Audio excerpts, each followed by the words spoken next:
Wow. That is the last time I let you do that. We're not doing that. Yes. All right, you can do it again. One last time.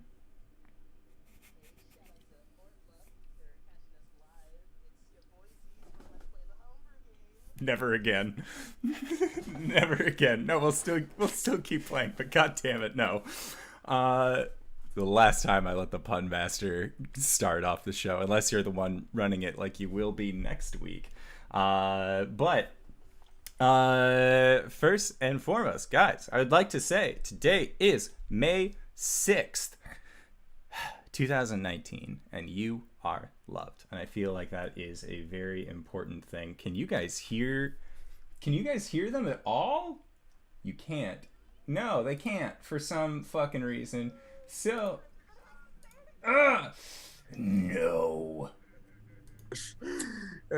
Okay. There. One, I'll let you have it this one last time, and that's Hold it. on, let me have what indoor? Can you hear us, guys? Yeah, they can hear you. What am I doing? Am I saying a pun? You are. You're saying a pun that caught me off guard now twice, and it'll still catch me off guard because I hate it. Hey, so shout out to Ortlook for catching us live. It's your boysies gonna play the homebrew game. And I will never do that as enthusiastically ever again, because the third time I just started hating it. Good. I'm glad. I loved it. I loved every moment of that. But Ortlook, thank you for catching us live. Now we can actually start. We did it. So, guys, I would like to say thank you for coming by. As always, today I believe that there is actually still time, if you are interested, that you can catch our giveaway where, guys, I have something beautiful. I want you to see, and it's what somebody's gonna win later today. It comes in this blue, nice, really nice blue case, and when you look inside, look at how pretty this is. And even if you aren't a fan of the show, it's reversed, but it says Sea Night Feather on it. It is Caelum's very spell book, which upon looking inside of, with some nice mahogany wood, a bunch of other really neat stuff coming inside of it. I'm very excited to be able to hand this out and mail it to somebody tomorrow. So you can look forward to that. We also have some incredible dice to give away. I am very excited to be able to celebrate our 250 subscriber, or our 250 subscriber. That'd be awesome. 250 follower mark.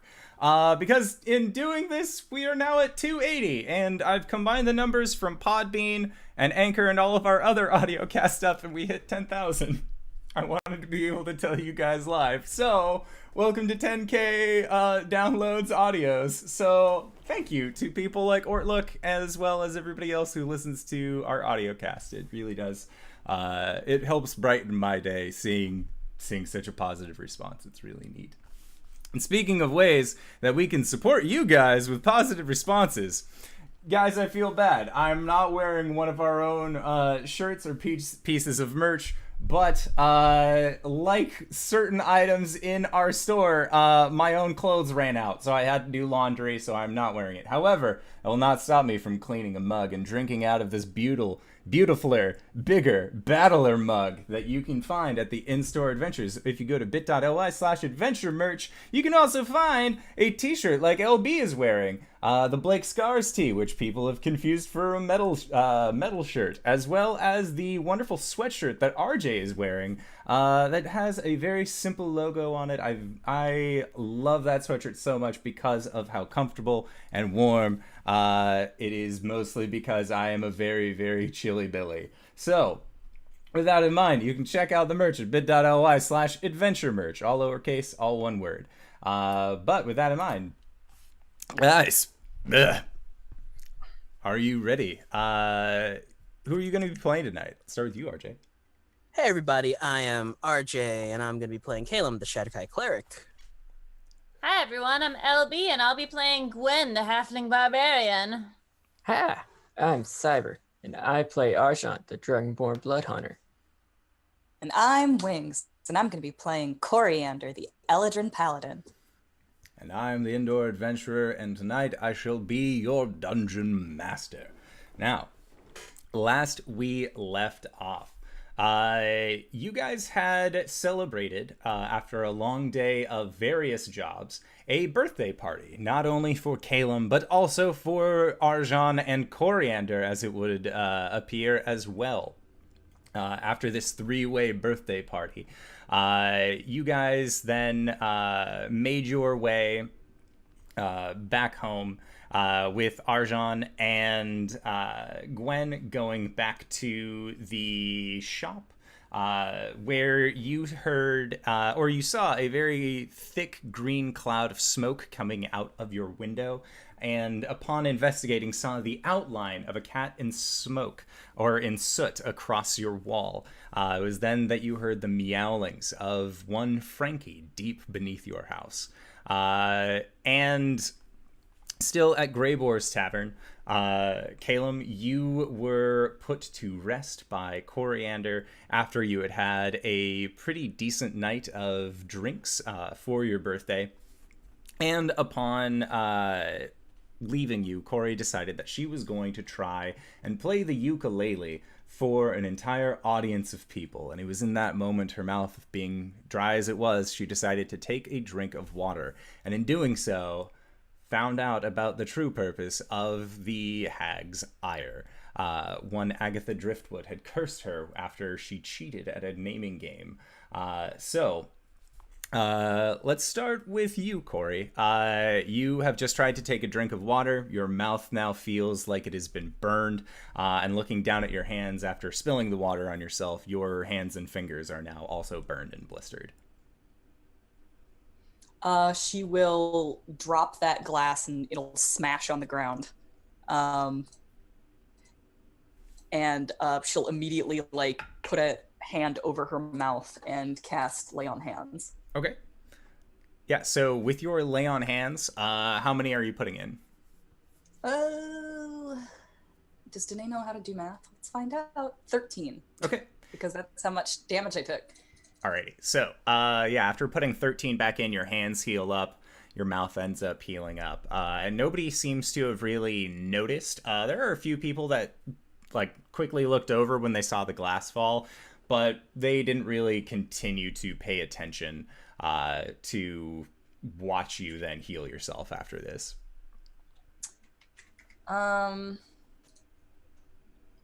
She's gonna go over to the bar, go over to Greybeard and just start ordering a bunch of different kinds of drinks. She'll order an alcohol, she'll order tea, juice, milk. She's going to try literally every liquid she can and test this out and see exactly what the curse affects. Okay. All in all, this is going to cost you about 5 gold pieces. Of just ordering various things. So with the alcohol, it works fine. No problem. You're able to drink it. Milk. Right. She's not gonna drink them first. She's gonna stick her finger in or dribble it on her arm or something less damaging. So it is all of these liquids are fine. But once you get towards the tea and once you start getting towards the water, as you put your finger in, you can start feeling it actually burn on your skin again. And you know that water is just a no-go at this point. Okay. And tea doesn't work either? No, tea does not seem to work. Tea is bad? Tea is bad. Tea is burn. No. Coriander liked tea. Oh, no. All right, well, she's going to be coming to grips with that for a while. Okay. There's a that weird girl off in the corner who keeps on dribbling different liquids on her arm and muttering to herself. Yeah, you don't really get many gentleman callers coming over to you, I would say. Nobody's gonna try and talk to you. while you are doing this. So you can feel free to experiment for the rest of the evening. Arjan and Gwen, the two of you have returned to the home. You saw the soot outline of a cat-like form on the wall, and then you heard a deep coming from somewhere, but you couldn't place exactly where. What is that?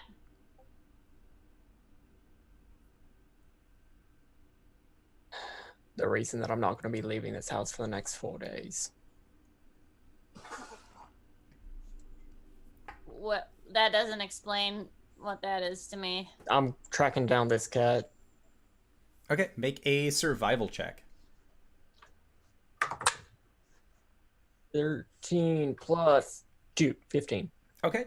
Yeah, so as Gwen is just kind of standing there talking to you, asking why you're going to be here for the next 4 days, you lean down and you can see that coming from off of the counter, there are a set of soot-covered footprints with small little cat prints that kind of lead out up against the door, and then they seem to stop at the door, but it doesn't seem like they turn around or go anywhere. And as you open up the door and look down, you can see that on the other side of the door, they continue out. Oh, okay. So this cat's left. Yes. Or it at least has exited the door. Okay, remind me, did Gwen tell me that she had left a cat in our place? Yeah, she totally brought it to you and said, look, I have Greybeard's cat. This is how we're going to pay to rent out the place for your guys' birthday. All right.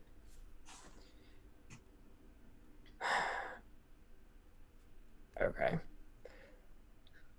So, I think we've learned a lesson here today. We're not keeping cats here. Right. And I'm not leaving potions unattended. Right. Because that's going to cost me. What lesson have I learned? I didn't think I'd get this far. I don't know. I'm sure you can figure something out. All right, cool. Are we gonna go to bed soon? I mean, if you want to, you can go ahead. Cool. I'm gonna find a not singed spot on the ground over here, and I'm gonna curl up. I'm just trying to clean all the things and try to get another potion started. Make an intelligence check. 12. You know that if you were to start making a follow-up potion now, you would be working well into the early morning. You would possibly risk a level of exhaustion just trying to force yourself to stay awake in order to do so. Fine. So I'll at least clean everything. Okay. And refill my stock in the morning. Yeah. And you managed to clean up the mess, no problem. And then are you going back to the tavern, or are you continuing to just kind of stay here at the shop? No, if we've got rooms at the tavern, then we might as well use them. So I'll either see if Gwen responds to being tried to woke up. That was supposed to be a sentence. It's been a day.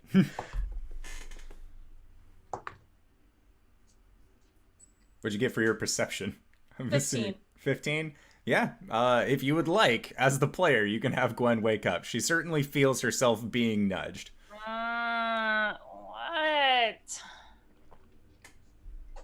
I'm going back to Greyballs or Greybeards. Do you want me to go with you? I mean, we have rooms there. We might as well use them. But I'm already asleep. I can carry you there. You can sleep on the way.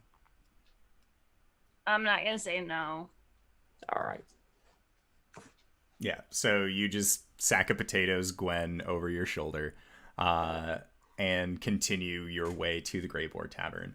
And upon your arrival, you see Cori is currently off in the corner of the room. And she has what looks to be about 7 different cups in front of her, full of a variety of liquids. And she is putting her fingers in some. Then you see she brings one up and like pours a little bit onto her arm, sets it down, grabs another, pours a little bit onto her arm. She looks incredibly strange right now. You've never seen her act like this. Is this like a new sort of drinking game? Do you actually ask her that? Yes. No. She like grabs him by the shirt and pulls him in. I think I've been cursed. Like, wait, from what? The hag. You know, Archon gets this, like, just the serious look on his face. I mean, can you do something about it? Yes. But not now. Okay, how long do you think it might take? And also, what's the curse? About 4 levels, give or take. I mean, a few years of training. Arjan wipes the blood just dripping out of his nose. She's gonna like actually poke her finger in it a little bit. Does the blood, good does or the bad? blood burn her? It does not. Oh, that's good. I'm concerned. I mean, that's fair. That's warranted. We are on an island. We do need to leave the island, and I have to be on a boat. Oh, okay. Which of these? He's gonna keep asking about like what burns, what doesn't burn. Cori gets to be science bros with Blake. And Blake's gonna try to determine if there's any sort of like alchemical like pattern about what burns her versus what does not burn her. Cori's gonna try and get a hold of some holy water eventually and see if even that burns her. To bed? Just keeping No. her there. Okay. She's out, so you're good. You have just Sure. backpacked Gwen right now, or like set her down gingerly on the bench beside you. And so make an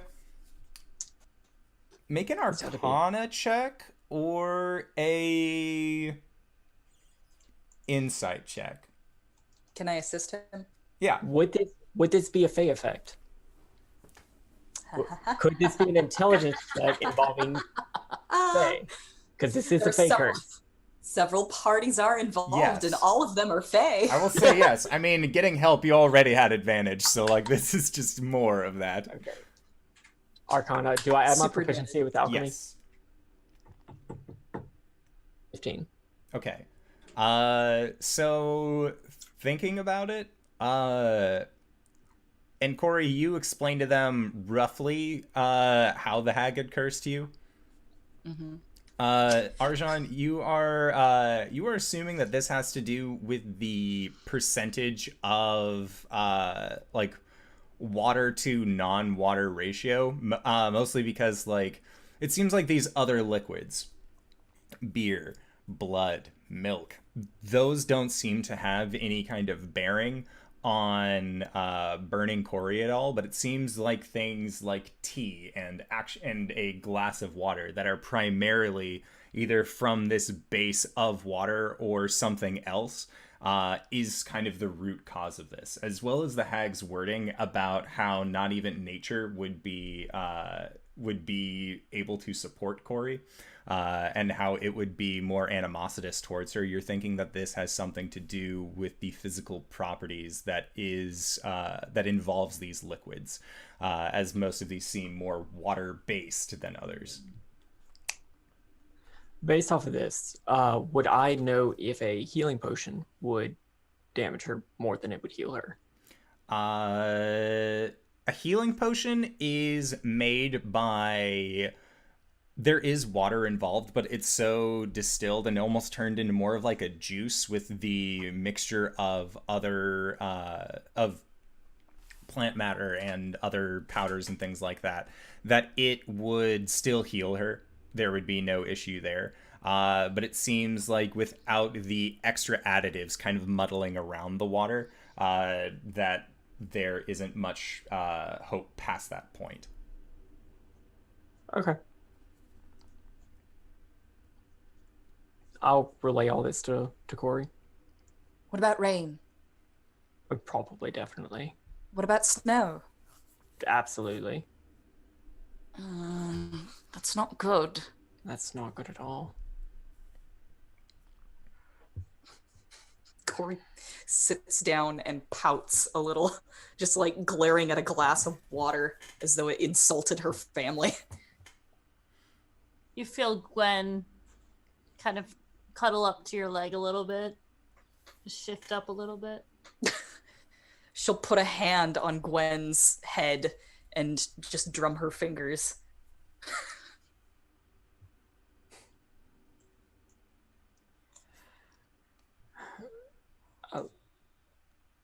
Sorry, I really need to go to bed. Don't go ahead. I do a little bit more experimenting. Okay.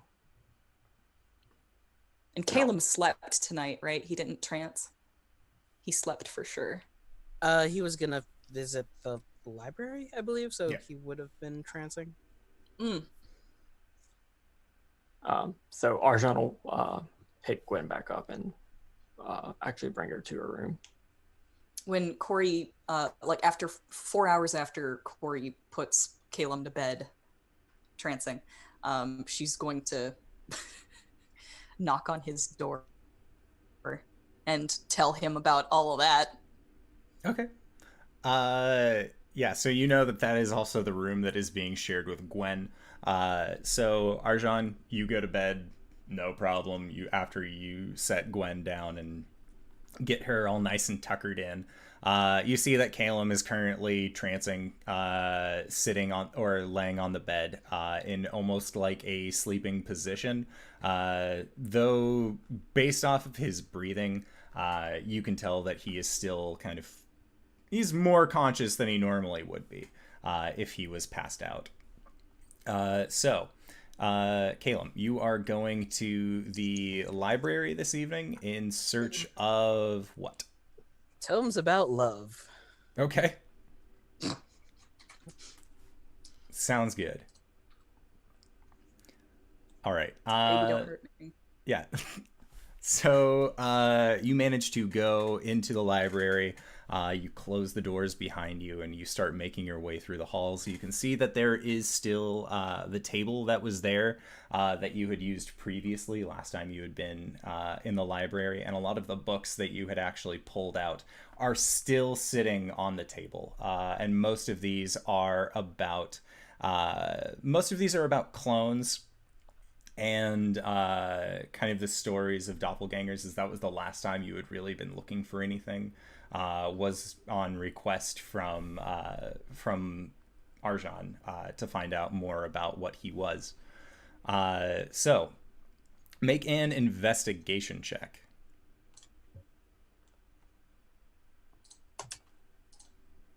15.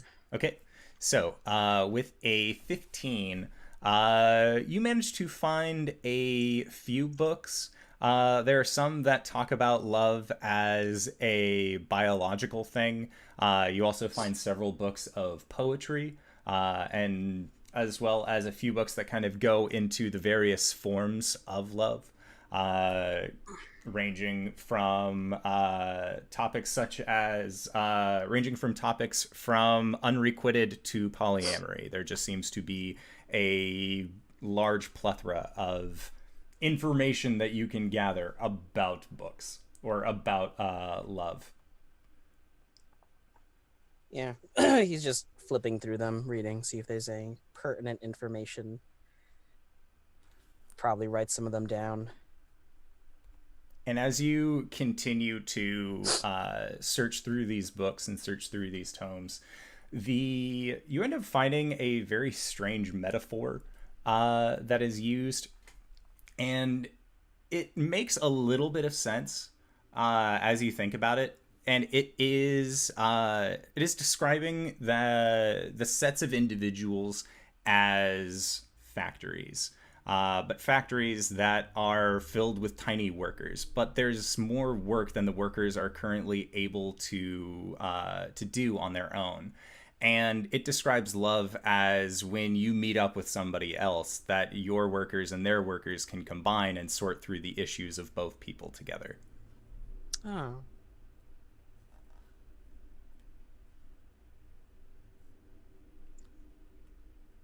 Caelum takes up a book and it has the author's name, Hadaway, on the cover. Yep. What is love?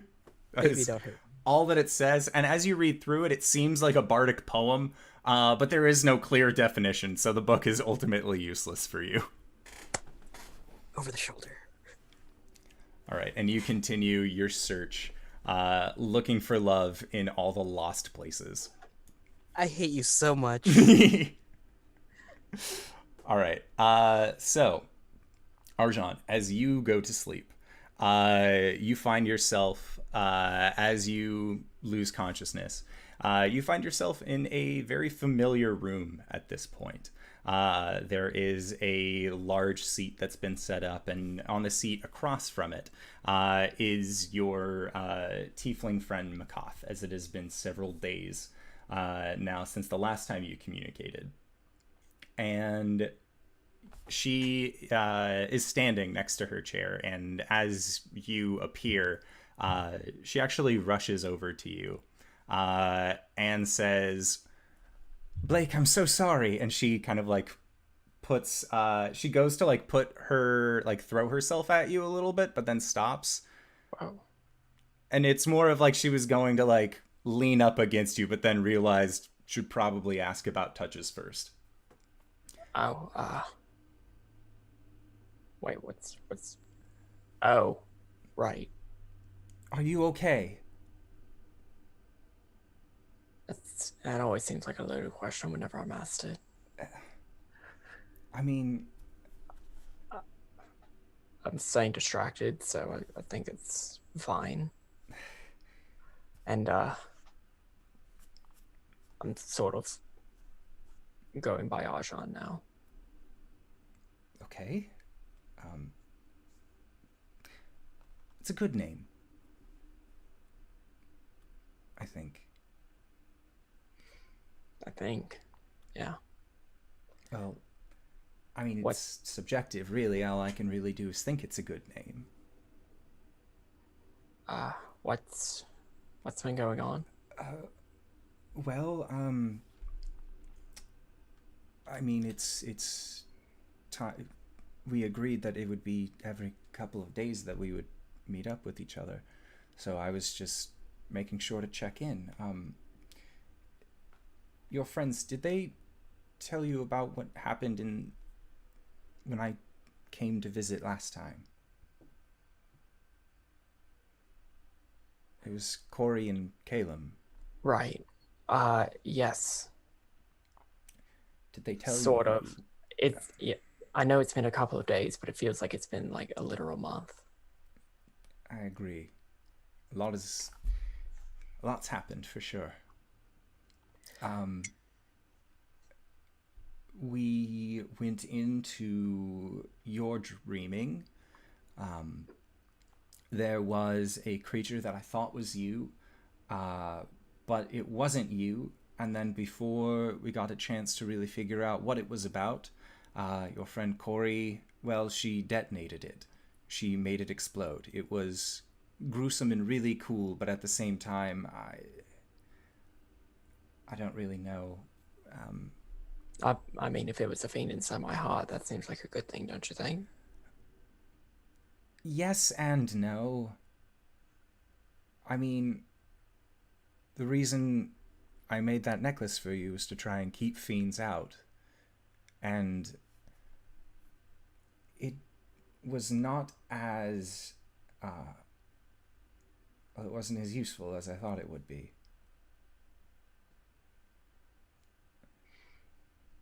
Did they tell you who was there?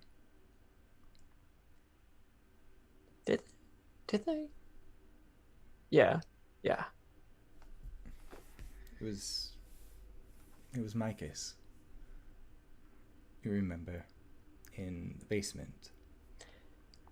Yeah. Well, I remember bits and pieces. I was very drunk right after. Understandable. He was trying to kill you. Well, Tarlean, and I think I didn't understand how closely tied the two of you were. I'm not sure that necklace is safe. It'll stop the creature, yes, but the cost is very high.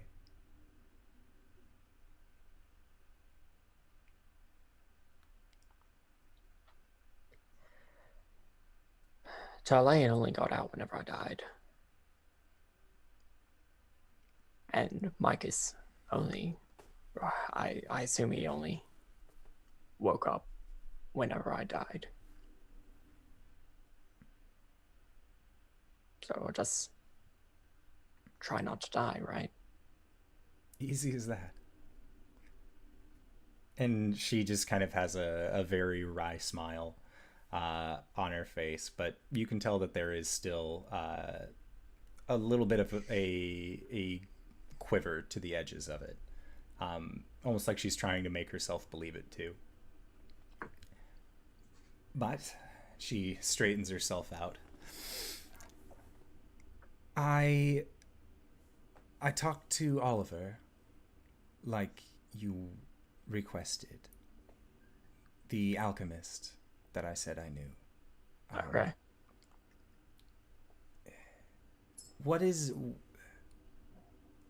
He said that he would be willing to work. He's not exactly tied down to where he is right now, but what would he be coming to? Is he coming with all of his own things? I've purchased alchemy equipment. Oh.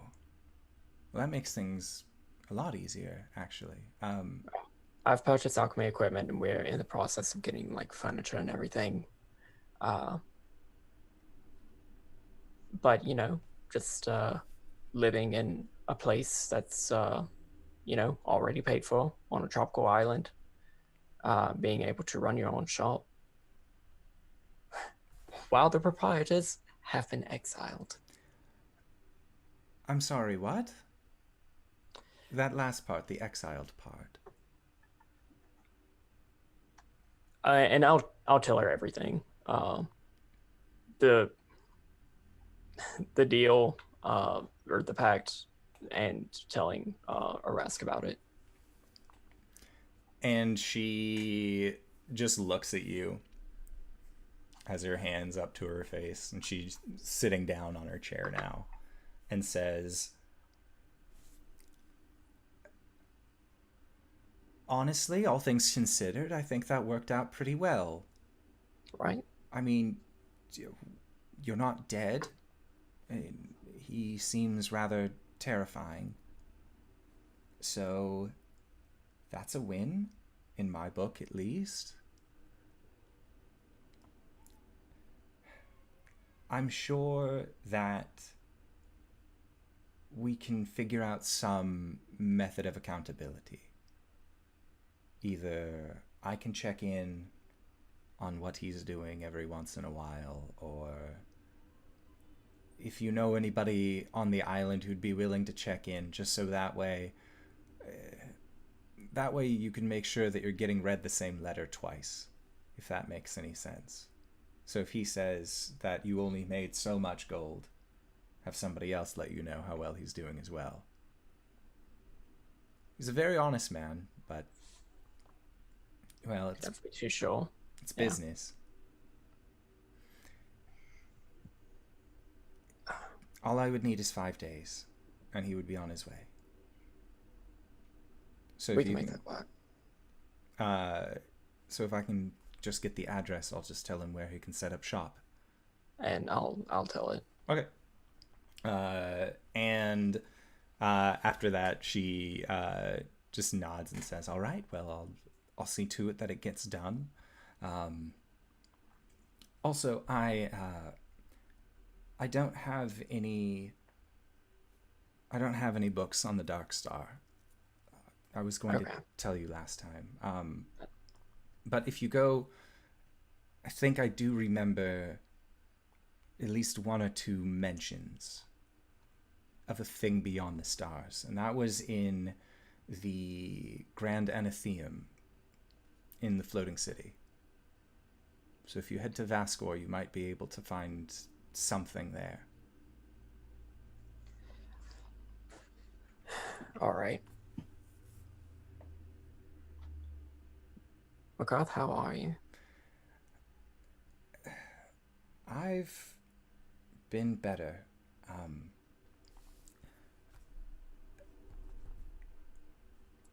It's been And a like while. he looks legitimately concerned. And she says, things have been a little weird here in Shroudport lately. We had a keeper's election. Hasn't really been a call for one in the last, 15 years or so. August Baycourt, the Lord Keeper, he's finally stepped down. There's going to be somebody new in charge. And I don't really know much about them. I haven't really heard much about them, but from what other people have saying, he has the best intentions for the city, but then I also hear talk of others that he's wanting to remove magic shops from the city.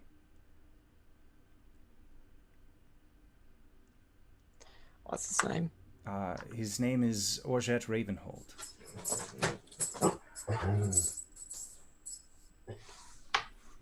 Sorry, Pupor.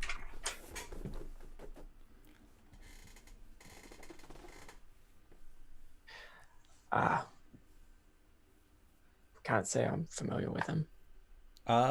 Make a history check. 13. You actually have met this individual before. He called you Mr. Buttons while you were waiting to get a buttoned hood. Oh, fuck that guy. But also not really. Oh man. I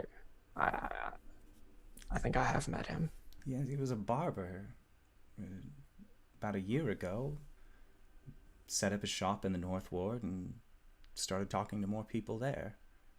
I guess power really is all about who you know. But I don't know whether my oddities shop counts as a magic shop or if it counts as, well, an oddities shop. But I think I might be moving here soon. Well, we still have 4 keeps to get. Well, I will put a good word for all of you in at the Gated Glen if you find me there. To get Glen. Okay. It's to the east in the woods. It's much easier to just exist without people really giving you a second glance. If anything, they're overly helpful, which is rather annoying, but that's its own set of complaints. And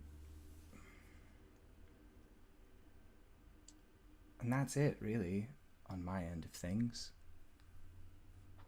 That and just wanting to make sure you're okay.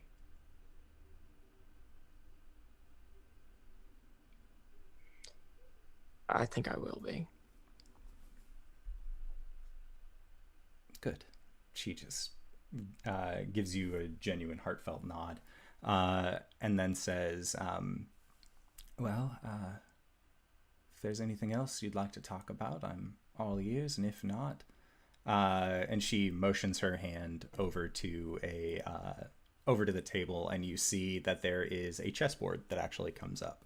And she says, "Dragon chess?" Can't say I know the game. I'll teach you. It's much easier than you'd like to believe. And so she will then spend the night teaching you the basic rules of dragon chess. Cool. And so, Cori, after 4 hours having put Caelum down for rest, you go and either knock on the door or just go ahead, open the door with a steady creak, as you know that Gwen is still sleeping inside, is very apparent by the heavy logs that she is sawing. Yeah, she'll try not to wake up Gwen, so she'll just open the door quietly and then go sit down in front of Caelum. Caelum. Caelum. But, huh? Caelum, you need to go back. Go back where? To the library, I've got a guess. And then... What? She will very quickly whisper and explain the curse to him and how she thinks she got it from the hag. And she thinks that she can eventually learn how to take care of it herself, but she needs him to go and see if there's a way to fix it. I mean, I just came from there. I don't think I can go back so soon, so it has to be by, like, the end of the day. We should talk outside. They whisper back and forth for like 15 minutes before they realize this. Cybra has woken up and at this point and is just like doing the like one paw over the top of her head to try and get some shut-eye. All right. They'll go out into the hallway. Wait, so you were cursed by the hag, and now you cannot ingest water? How does this work? I can't even touch it. Oh, It burns. Is it just like anything water-based? Because like a normal human body contains like, what, 60% water? The brain alone is like 30% water, and then the bone marrow is like 31%. Yeah, you're saying the exact same things that Arjan was saying earlier, and it doesn't make any sense. Oh. You should be on fire, but hey, you're not. That's good. Don't worry about it. Sorry, a long night.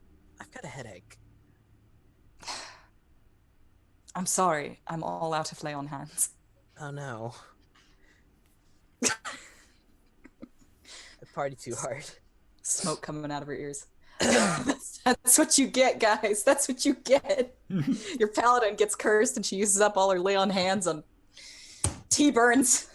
But yeah, she shows him her burns and stuff. And Listen, it's all a part of it's danger of the job.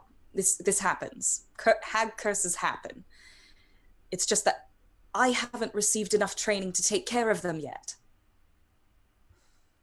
I mean, I could do some research. I know strong enough clerics have the ability to remove curses, so I could look into it a little bit. I need to be able to do this. I got myself into this mess. I'll take care of it.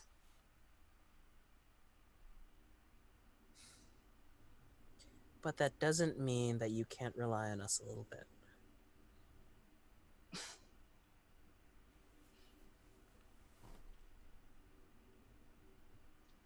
She will kind of just rub her arm a little bit and be all like, okay, fine.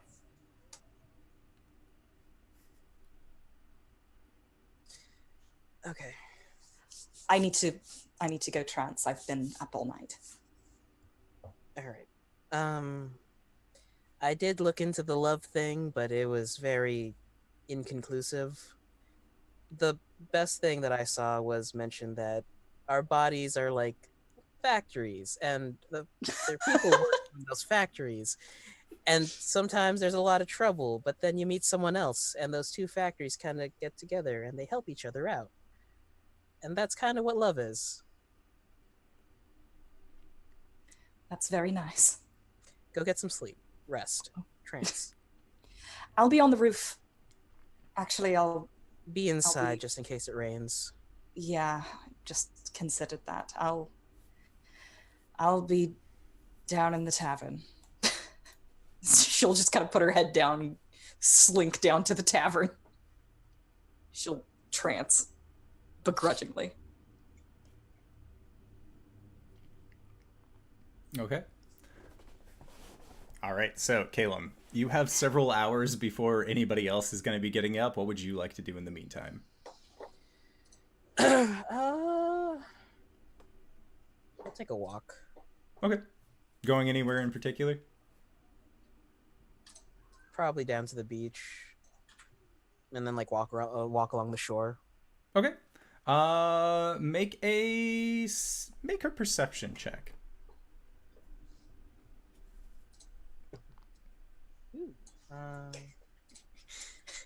21.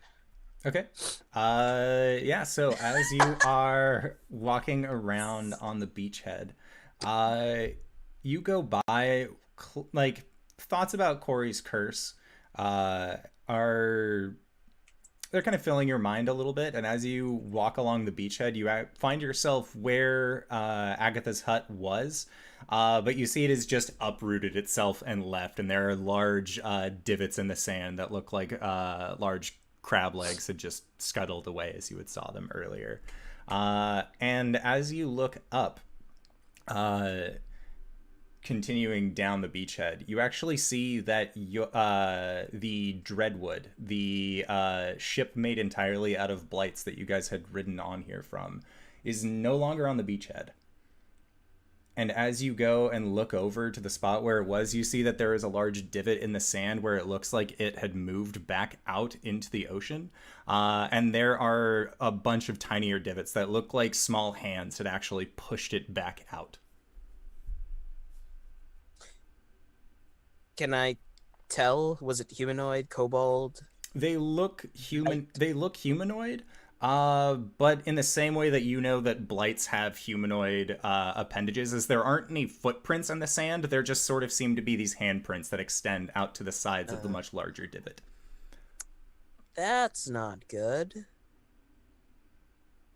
That's not good at all. I should talk to Arasthk. What time is it now? At this point, it would be about 6 in the morning, as it took you 2 hours to walk down to the beachhead. I have work at 10. It'll take me 2 hours to get there. I guess I'll go get breakfast. Okay. I'll just find a shop along the way and then head to work afterwards. Yeah, sounds good. And as you were on your way back up with your 21 as well, you notice that there is actually a rock outcropping along these switchbacks that looks like it is just a... At this point, you would recognize it as kobold construction, but it is a little cove that has kind of been set out about maybe an hour's up. And it's actually a waystone. One of these large stone structures that you had seen back on the mainland is actually just here. And it looks like there are coins and shells that have kind of been left in front of it. Almost as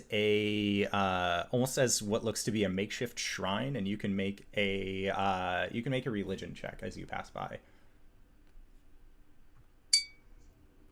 18. Okay. You would actually recognize a lot of the religious iconography here to be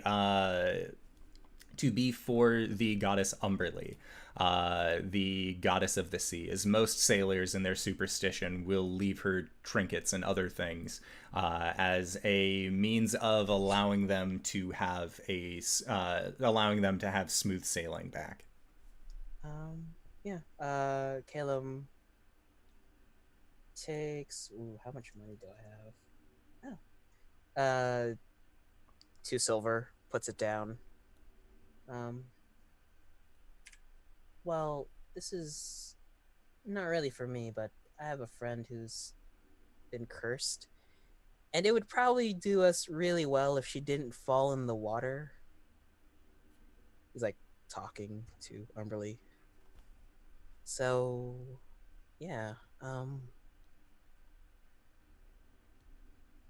here's to that. Okay. And then you were going to be spending another 3 silver pieces on a breakfast before you find yourself at things that make you say, wow. Arjan, Gwen, and Cori, all 3 of you wake up at roughly the same time, and Caelum is nowhere to be found.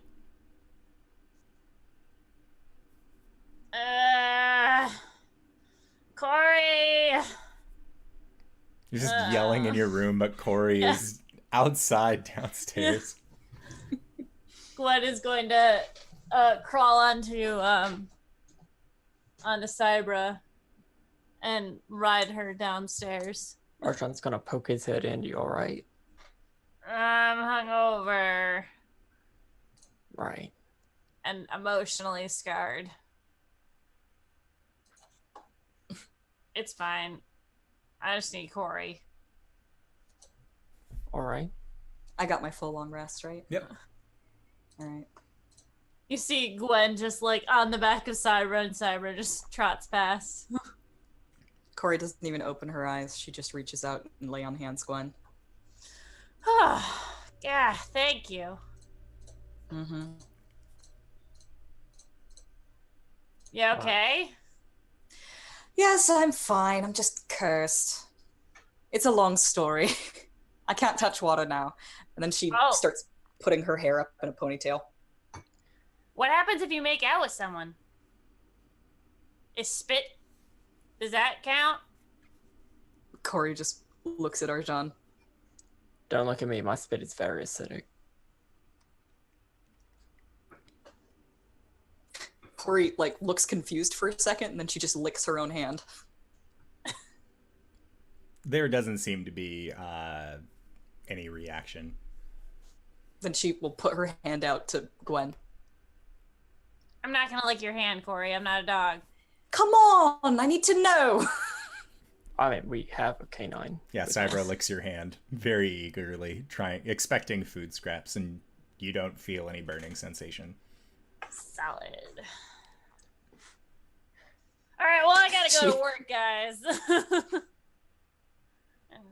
Where's Caelum? I don't know. I'm not sure. We need to stop doing this. Cori looks scared and jumps up. We don't know where Caelum is. Who was supposed to watch him? Alright, I'm gonna go to the shop. He's the responsible one. He'll probably be there. But if he's not, I'll come back and let you guys know, okay? All right. I'm going to go outside and summon Oakenheal. And whenever you do, I'm going to ask, is this something that you could ask your parents about? They would, Curse? yeah, they would know. I mean, they've been in the Feywild for a bit longer than you have. Wouldn't they know a bit more about the fey curses and how to undo them? Honestly, it would be a better idea to ask my Caelum mentor, and he's a bit busy right now. Right. Okay. Caelum of Spring might not be busy. Unless she is. The Caelums are all very busy, actually. It's Oakenhill popping up. Oakenheal. Coriander, as you spend the 10 minutes to summon forth your noblest steed, finding a kind of nicer place in one of the gardens to be able to do it in, you start hearing a hooven clopping across the stones interlaced throughout to make pathways. And as you turn your head to look, you see what would look like Oakenheal if Oakenheal was shrunk down a little bit. Oh no! And on the sides of Oakenheal, of this creature, you see that there is a saddle that's kind of placed up top, and on the side, there is a small bag that has 2 notes that are sticking out of it, both in paper. The first one, You're saying Oakenheal looks smaller now? yes. Okay. Coriander, make an insight check. Okay. Or perception. Whichever's better. Oh, that's a natural one. Yeah, there's something weird about Oakenheel. But yeah. Cori will approach him. And the creature kind of gives you like a very wide stare. A little bit of its tongue's hanging out. How big is it now? Like same size as a horse. It's not the massive creature, like the Clydesdale-esque creature that it was before. It seems to have just shrunken down to be more closer to normal horse size. Right. Okay, was that you? It tilts its head and just shakes its head no. She will grip its head and put her forehead against his and search for his name. You find that the name is Ambleforth. Oh, okay then. Ambleforth it is then. Arjan, this is Ambleforth. Is this the same horse? Or... Apparently not. Bleps. Oh god. All right. Well, I'm gonna check the saddlebags then. Okay. And one of the letters that you pull out looks like it has been wrapped in the tiniest vines that have been interlaced into very small, thin braids that kind of keep the letter taut. And over it is a greenish wax seal that you can see has what looks to be like a cloven footprint on the seal. Okay. Pop that open. And I'm sending you the letter that you receive. Oh no. Dex save. Okay. Explodes. Welcome to Monday. I was gonna read it to myself. Is it okay if I read this out loud? Everybody want to see it? There are some things in here that Those I are can't quote marks. see. Those are Yep. I love it. Okay. Coriander. Period. I regret to inform you that while the time that we spent together was dear to me, I am no pack animal for you to simply send as a messenger as you see fit. I am far too important to be used for such trivial matters, which is why I have sent my younger brother in my stead. Oh my god! These laws about what I can and cannot eat do a great shame on my proud dietary needs. I cannot abide to reside in a city that would grow such fertile vegetation without the intent to then consume it. In the Feywild, it would be different, most certainly. They would understand providing a noble creature such as I with a meal is a blessing upon all that the light touches. Best regards. For Oakenheel. The note smells heavily of strawberry. Okay, I guess that makes sense. Okay then. It's very good to meet you, Ambleforth. And she'll just rub his mane. He just kind of leans in and lets you pet him. Oakenheel was not happy about the accommodations here, and honestly, I don't blame him. Just gives a very, like, understanding nod. And then looks longingly over at a very nice, beautiful looking flower. Just I would have had some fruit ready. I'll give him a fruit. He just keeps eating the fruit as you go to inspect your next letter. And on this letter is you see that there are very small chains that kind of keep it wrapped together, and then a very light purple, almost lilac colored sealing wax that you see has the outline of a smiling man with an eye patch, which you know to be your dad's signet. And that is the letter that you get from your dad. All right. Am I getting a lot of disappointments today? Hold on. Dearest daughter, I would absolutely love to begin working on a set of armor for you. Oh shit. Well, actually no, still might be good. I'll get through the letter. I want to comment on everything. I would absolutely love to begin working on a set of armor for you. What were you thinking? I have ideas in mind, but I want to make sure that they fit your specifications. Your mother only gives me so much gold to work with for my allowance, so I'm afraid that I won't be able to get it to you very soon. But I can at least get you the plans drawn up. Tear marks on the page. You are just so grown up, and I'm so proud to be your father. You truly bring honor to our family, and I can't wait to see you again, my precious wildflower. I know a few alchemists, but none of them are in the current situation where they can easily pick up and move. The rent may be free, but they would need an entirely new clientele and a supply of goods. I'm so sorry, my sweet. If there's anything else I can do from here, please, please, please let me know. Love, hugs, and kisses, Dad. Your mother sends her love as well, and would like to remind me that I get more than enough every month for my endeavors. Summer is fine, and autumn looks like it's still holding, but the natives don't seem to have the same respect for Rudbeck and Diantha as they did for Phalaris. But I fear that if they don't learn to work together, autumn will fall and summer will become our bastion.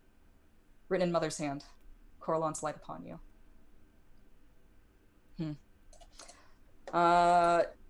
At the beginning of that letter, Coriander looks very happy, and she gets pretty solemn towards the end. And she will fold that up and put it back in the envelope and tuck it away. Oh, I need to tell him now that I already got somebody to make me some armor. I mean, but if we can get you something a bit better. I don't know if we have enough gold for that.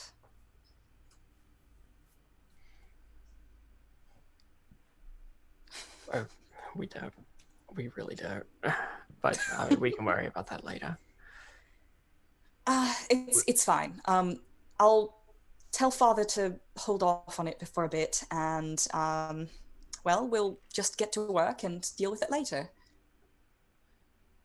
That's what we're here for. We're going to make sure we have a more stable income, and then we can reassess later.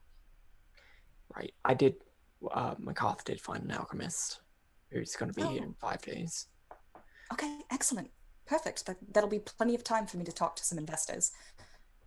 Cori, how long do you think until we would need to make our way to the Feywild to help out? I will have my parents keep an eye on it, but time works differently in the Feywild. It's a little bit hard to explain, but it should be going slower there. Okay. Relatively. Okay. We'll help out if we need to, when we need to. I know you will. I know you would. I need to be ready. It's not going to be any use if I go back like this. I can't even handle my own curse. All right. So, we spend the rest of the week getting everything set up here so we can get some income, so we can get resources, so we can spend some time getting stronger, helping out more people. And then we deal with this like we do everything else. That's right. And we also need to deal with the Dark Star. Right. A lot of plates to spin.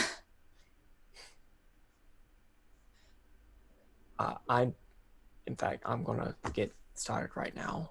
I need to stop at the alchemist and replace some potion ingredients. Okay. Is there anything that I can do to help you? Did we start buying furnishings and stuff? Is that a thing that we did? Like display cases and Cori stuff? went out with the intent to purchase them yesterday, but ended up getting a really sweet suit of armor and kind of wandered around. So yeah, Cori, if you would like, you can spend the rest of the day kind of picking out furnishings and decorating the internals of the shop. I have 4 gold fluid right now. The rest is being saved for... See, I thought I marked it off already. I believe you did. Oh, okay. Yeah, I remember we establishing a price for it of how much it was going to cost, but then the actual like going out and doing the thing got lost in the So wayside. you do have the gold on you. Yes. Okay. Then Coriander's going to do that today. That'll be the rest of her day is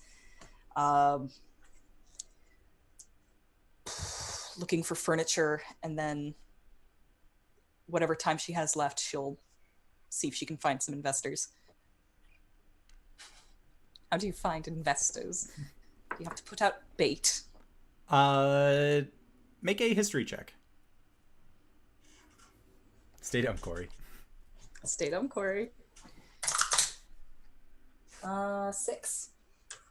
Yeah. You're kind of having the same conversation that you're having to yourself right now about how do I find investors? Heard something about angel investors, but what do celestials have to do with money? So yeah, you are going to be going out and spending some time trying to find people who might be interested in these potions. Gwen, you show up at Things That Make You Say Wow, and you see that Caelum has once again beat you to the store. Oh, good. You're not dead. I would like to think so. What happened? Cori got cursed. Yeah, I know. How am I always the last one to know these things? Because you're usually asleep when everything happens. Okay. How was your night? It was okay. I was reading about love. Why? Cori asked me to. Why? Mm. Insight check. Okay. Oh, I rolled a 17. That's plus over on this side. On this screen, that's a 17. Given the things that Caleb normally researches, like, he's not lying? He doesn't know. Okay. What'd you find out? Just, curious. Some people think that love is just a chemical reaction in the brain and that it all doesn't matter at any point in time. And then there's this one that was really nice about what is love? Baby, don't hurt me. No mo. I think it's supposed to say more, but the writer gave up at some point. But what does it Which feel is- like? A terrible... What? What does love feel like? That I can't tell you. Cool. But how am I supposed to know? Like, is the writer supposed to put down my stomach hurts every time I look at her? Or I mean, Oh. yeah. Well, I don't know. I don't know anything about that stuff, so well, neither do I. fine. Okay. All right. So you guys go into Things That Make You Say wow. And as you are there promptly at 10 o'clock, it's actually getting to be around like 9:55 as you guys are talking outside of the establishment, and you start feeling this tension in the back of your head the longer that you talk. And as you look towards the store and begin moving, you actually feel the tension lessening as you remember that you are under a Gaius spell. That's not a good feeling. And you make your way into the shop, and same as before, you hear a as a man springs up from behind the counter, and it is none other than Arillo Thread Twister. And he says, "It's so good to see not only return customers, but some of the best employees I've ever had. How'd you both sleep?"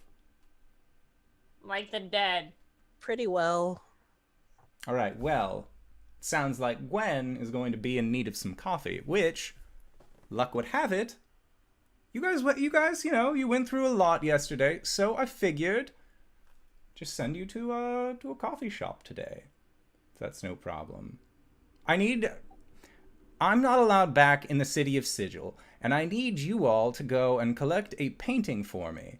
I'm going to there's a man who's going to be wearing a very nice deep blue coat, and he is going to be giving you, he's just going to be handing off a painting, and then I'll just need you to come. Yes, Caleb. Is the painting already paid for? Yes, everything's already paid for. You just need to Okay. go have a cup of coffee. You don't even need to say anything. All right, cool. Mr. Where are we Jorito. going? Well, it's a city. It's a big city. Do you like cities? They're fine. Neat. This may be one of the biggest cities you've ever seen. Cool. Unless you've been to the plains, you know what? It's fine. So, as you all know, we need protocol, and he pulls out 2 water pails and sets them down on the ground. They just look like iron buckets. Just step inside. I thought last time we just had to walk behind the curtain. You don't understand. It's different every time. There's so much pressure to be the original, to be different out of all of them. So much I'm just gonna pressure. do what he says so he shuts Just up. step in the bucket. Steps in the bucket. And away we go! And he claps his hands together, and when he does, the bottom of the bucket underneath the 2 of you gives out, and you find yourself falling. But you land on these chutes that just begin to twist and interweave you down a long corridor, almost like, and there are certain parts where it gets a very quick turn until eventually you find yourself at the bottom of it, popping out of the chute in the wall. And when you turn back, you see that the wall closes up where the chute was. And walking down the hall towards you is your Arillo Thread Twister. And he says, I've already got your tickets ready. Hopefully the universal translator that we gave you yesterday is working out accordingly. So The what? universal translator. When we send you places, you need to be able to speak the language. Am I speaking common right now? Yes. You're speaking Thread Twister.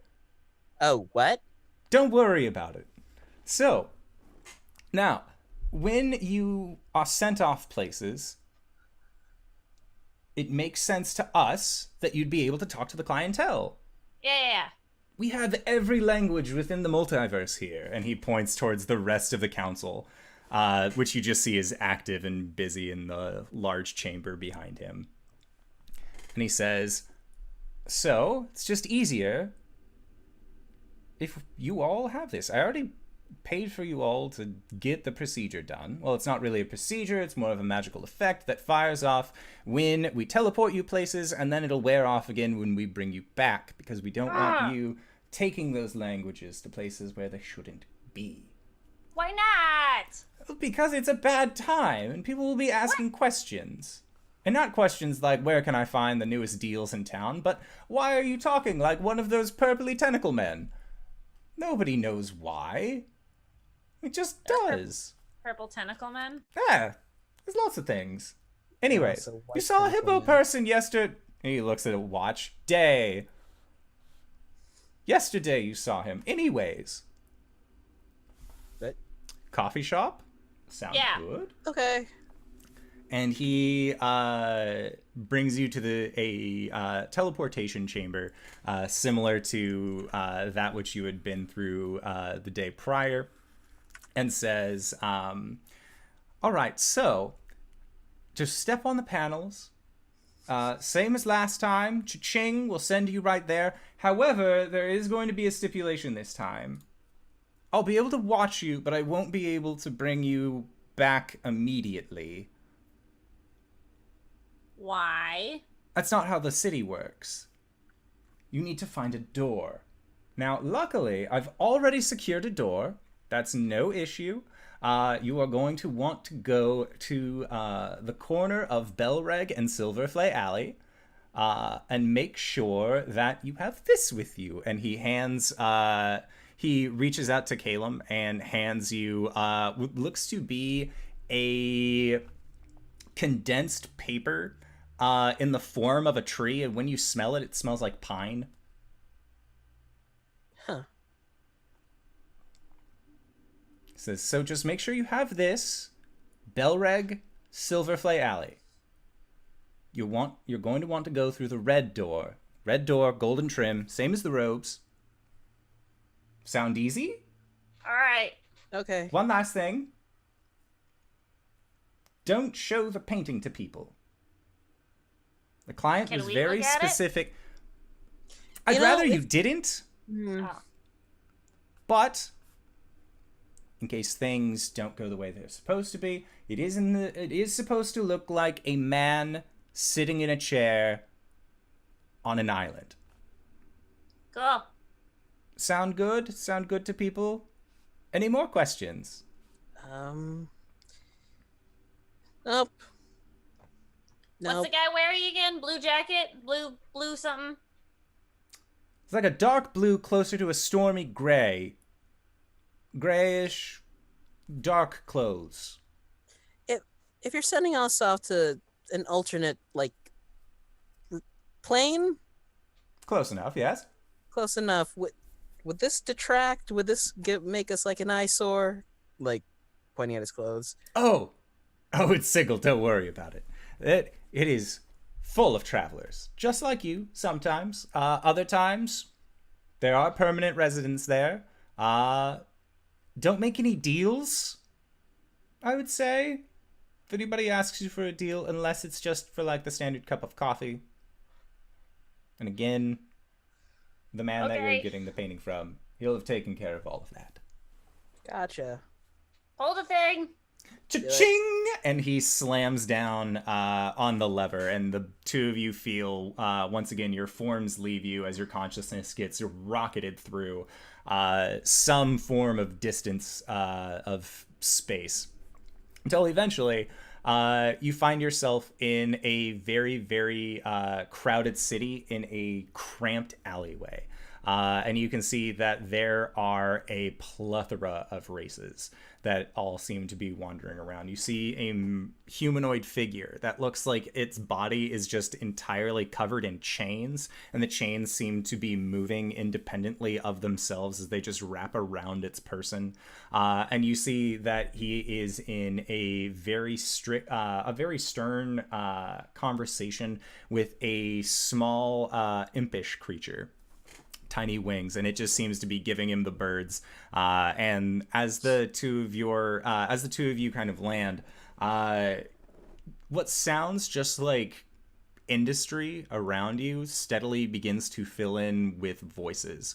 And you can actually understand what everyone around you is saying. And it's very overwhelming at first, as even the small rat-like creatures talking to each other communicate in forms of we instead of I.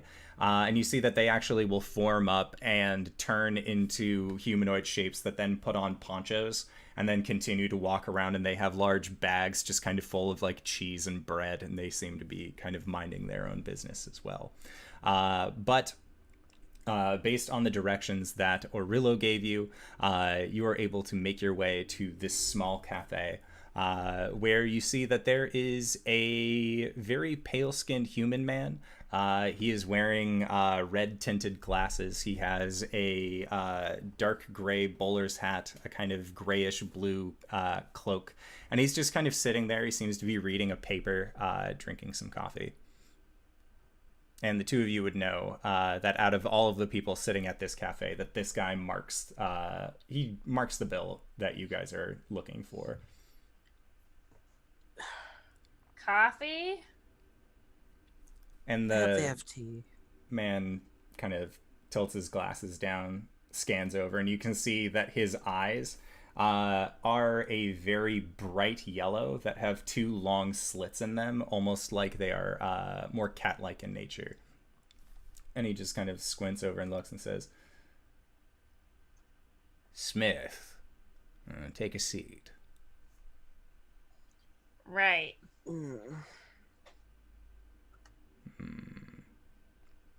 Thread twister? Red Twister. And you see him reach into a bag, and he pulls out a tube, and he hands it over to you and says, "It's in there. Everything he asked for. I did my end of the bargain. And you've been paid? Already, yes. Very generous, very kind. Orillo is." How do we know you've given us the real thing? "Because I wouldn't be going through such risk in order to give you a fake. my dear. Gwen like nods and then she looks at Caelum like, does that make sense? Insight check? Yeah. Make an insight check.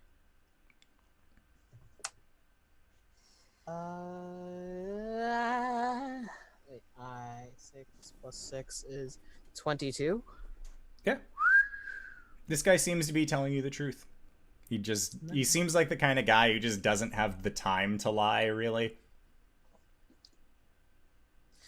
Okay, well, thank you for your patronage? Question. And he kind of tilts his head down as a wide smile appears on his face, and you can see that his teeth are very jagged. Much more like a shark's mouth than an actual humanoid kind of mouth. I don't know that. So what kind of money do they take here? They take gold, silver. Solid. You have souls for trade. They prefer those. Wait, can we get souls? Probably. What? Why? What? They won't Gwen? be cheap. All right, pause. I'm gonna grab coffee. Coffee? Tea, please. Got it. She hops down and then... Gwen, no, don't. Whatever you're thinking, do not. Okay. And it just leaves you and Smith sitting there getting some coffee together. And that is where we will go into our first break of the evening as Gwen wanders to try and look for some coffee or tea by herself in the city of Sigil. So, I would like to say, did I say first break again? You did. God damn it! We're going into our only break. The only one. That's it. But I would like to say thank you to everybody who participated in our giveaway. It is now over, I believe, and if it is not, you can find it here. I keep doing giveaway. But there's our giveaway. It might still be going. You could still have maybe like 30 minutes or so left in it. So if you want to get in on that, now is the 40 time. 40 seconds. 40 seconds. That's all you got to enter. It's now or never, do or die. But we are going to try and be back in 5 to 10 minutes, so don't go no place unless it is to grab a food, grab a drink, grab a friend, or possibly go to bit.ly/adventuremerch and pick yourself up a sweet mug, shirt, or sweatshirt. With that in mind, we will try and be back shortly, so don't go no place. We'll see you guys soon. All right, everybody. Bye-bye! Hello, everybody, and welcome. No, goddamn it! I must ask you a question. What? What do you call it when a warlock throws a teapot out the window? I don't know. What is it? What is it? A tiefling. God damn it.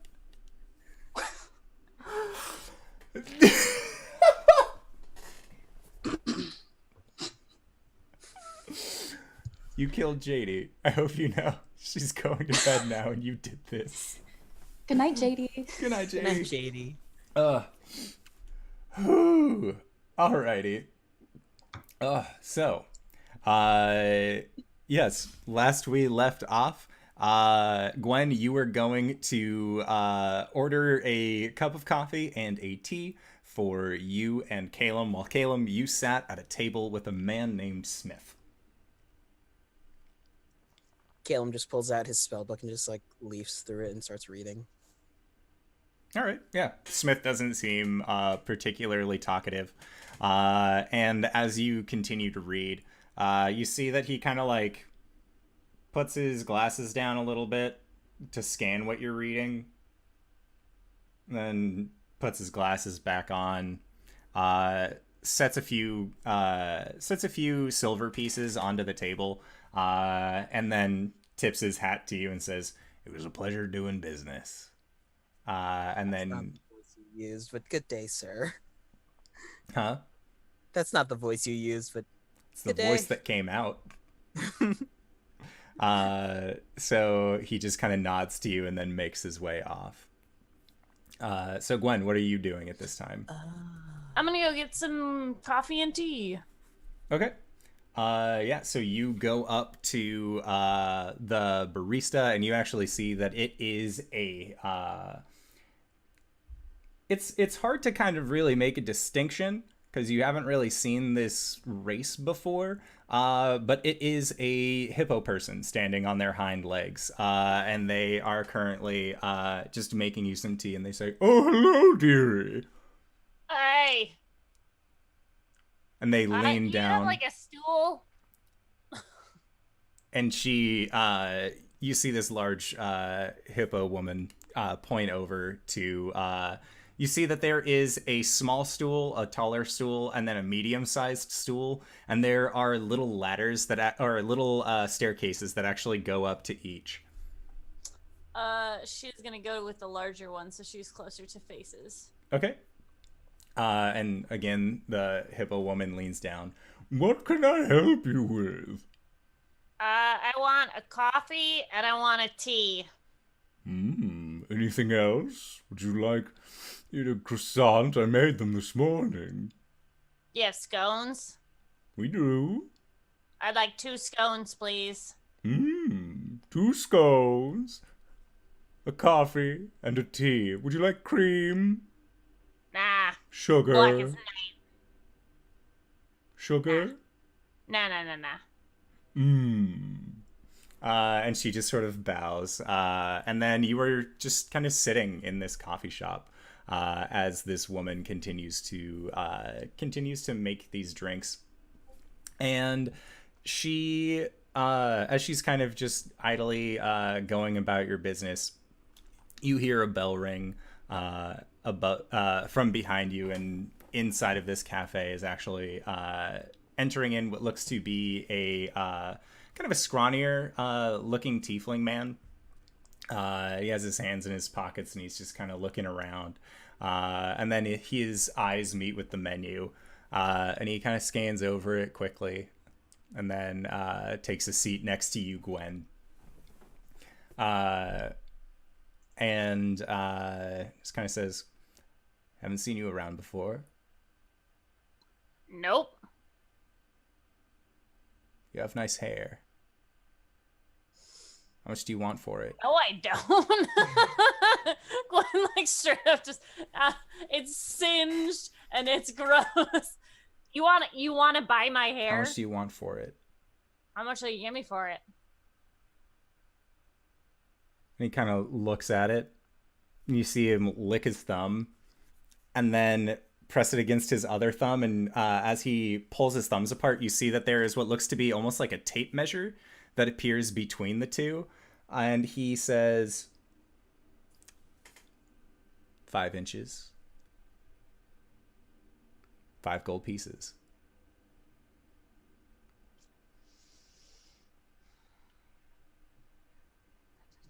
She, like, glances over where Caelum is. What is he doing? Caelum is currently just sitting at a table by himself.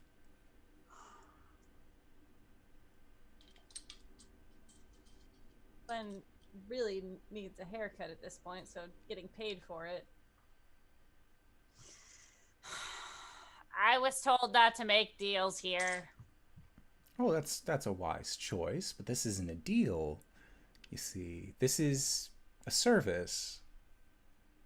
A trade? Yeah, this is a trade. A barter? No, just a trade. If I cut your hair and it falls to the floor and I pick up that hair, did I get it from you or did I get it from the floor? Is that like a psychological question? I don't.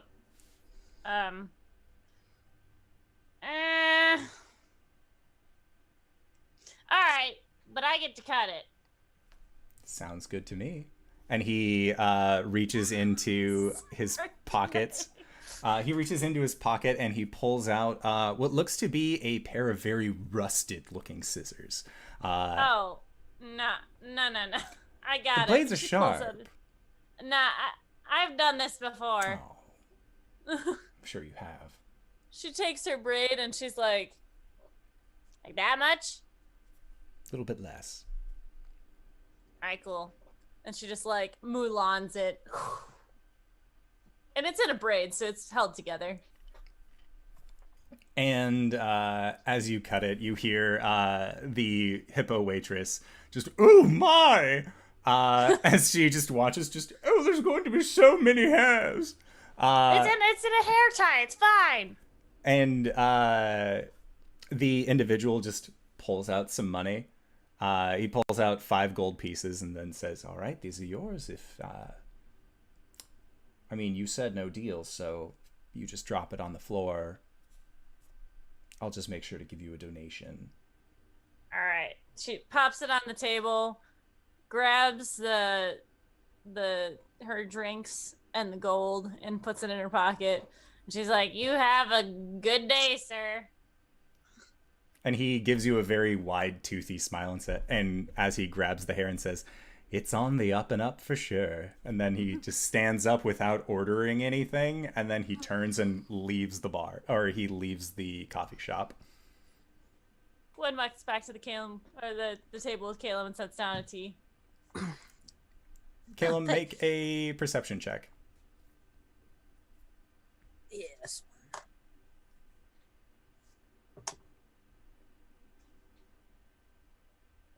$17. Gwen is missing a significant amount of hair. And not just from burn, but it looks like it has been hacked off. Gwen, did you get a haircut? Yep. Okay. It looks great. Thanks. My braid's just gonna be shorter. Okay. How much do I owe you for the tea? I know. I paid for it. It's fine. Oh, okay. So, are these like in to-goes or? Yeah, they look like they are ready to go containers. I got scones too. Ooh, cool. They're good. They're lavender.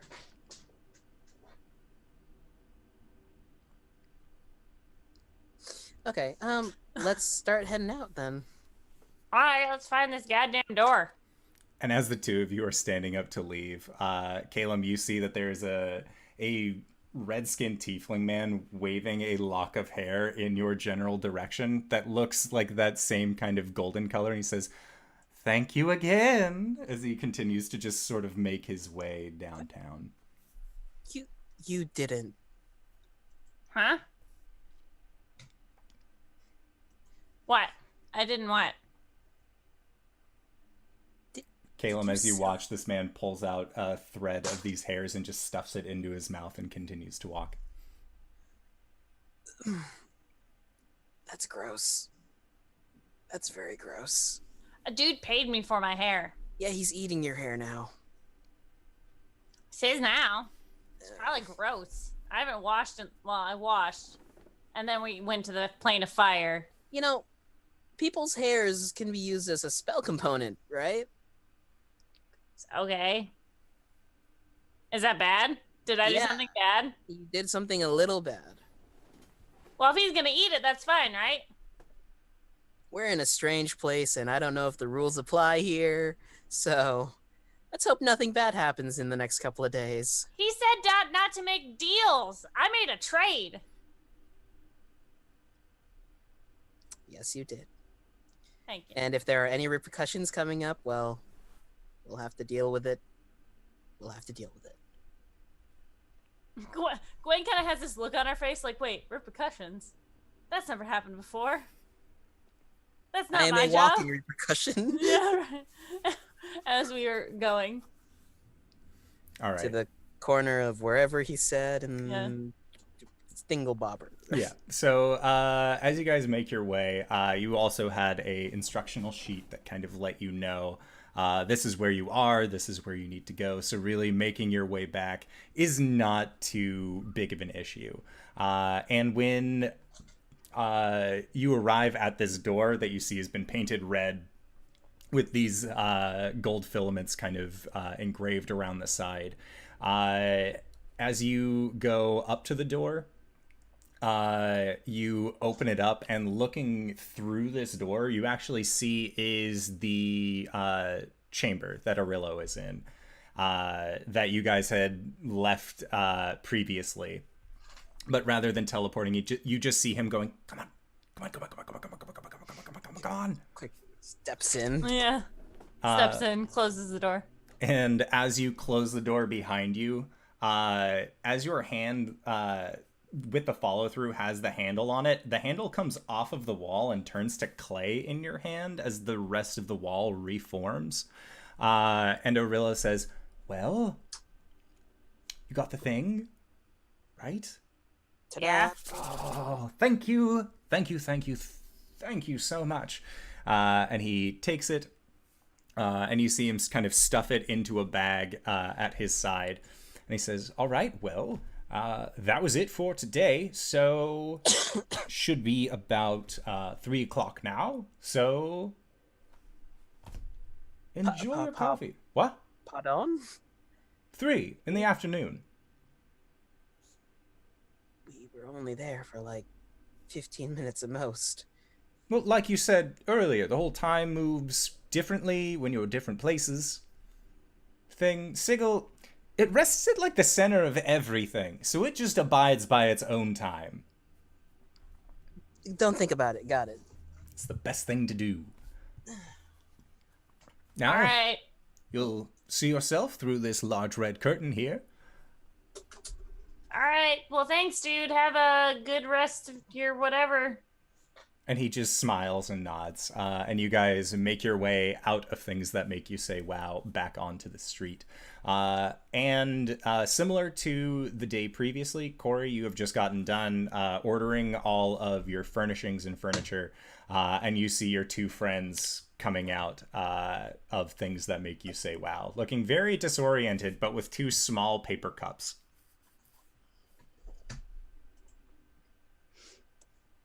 Hi guys. How's it going? Hey, Hey, Cori. What's in there? Tea. coffee. Have you tried coffee yet? Or is it a no-go situation like tea? I don't know. Let me check. And then she will Well, poke her pinky finger into the Sorry. coffee. You take 1 point of acid damage. well, Yep. I guess you could offset it with like a lot of cream. Coriander's disappointed. Cream. So, what do we do now? I'm gonna go pick up my armor if you want to come with. Sweet. Okay. Some dude paid me 5 gold for my hair. Why? I don't know. I think he was eating it. It's Caleb not the just has strangest a thing I've heard. 1,000-yard stare. Will you clean it up? Because I was kind of wearing a side ponytail, so it's a little uneven right now. I can. You want Cool. some help? Yeah. How short do you want it? Just even it up with whatever's the shortest. Oh, okay. We'll deal with it when we get home. Cool. Alrighty. So yeah, you guys make your way back to Song. Cori, you end up kind of taking them and leading them to Songblade Steel. And when you enter inside, Marissa is done working on the set of armor that she had been making more custom for you. And when you get it, you see that each of the scales on the set of scaled mail looks like it has a oak leaf. That is sort of designed into it. So as you wear it, it looks almost like you are wearing like a ghillie suit almost, but it's much tighter and much more form-fitting. Coriander is enraptured. And Caelum, you and Gwen both see Marissa. This darker skin, elven woman, no hair, these charcoal paint that's kind of around her eyes, and she has a tattoo that comes from her lower lip down her chest. And you see that she's wearing much lighter clothes than she was yesterday. So you can actually see that it begins to turn into the trunk of a tree that then branches out onto a chest piece, or at least what you would assume to be a chest piece underneath her shirt. What's up? She says, well, I was just working on, well, your friend's armor. Is there anything that you would need? And Not now, but maybe later. She kind of gives her a up and down. And Marissa, like, you see her eyes squint at you, these piercing blue eyes, and then you feel like you're just being peered through, and she says, "Not with customers." I haven't Marissa, bought how- anything. Marissa, how are you with leathers? I'm pretty good with leather. Okay, because I'm looking for something. It's a little personal. And at Well, that, she kind of sure. like leans back a little bit and just, how? Caleb, cover your ears. Cori, go on. Okay, if one were to be completely submerged in water and didn't want to get wet, what would you recommend? Oh, okay. Now you're good. She thinks about it.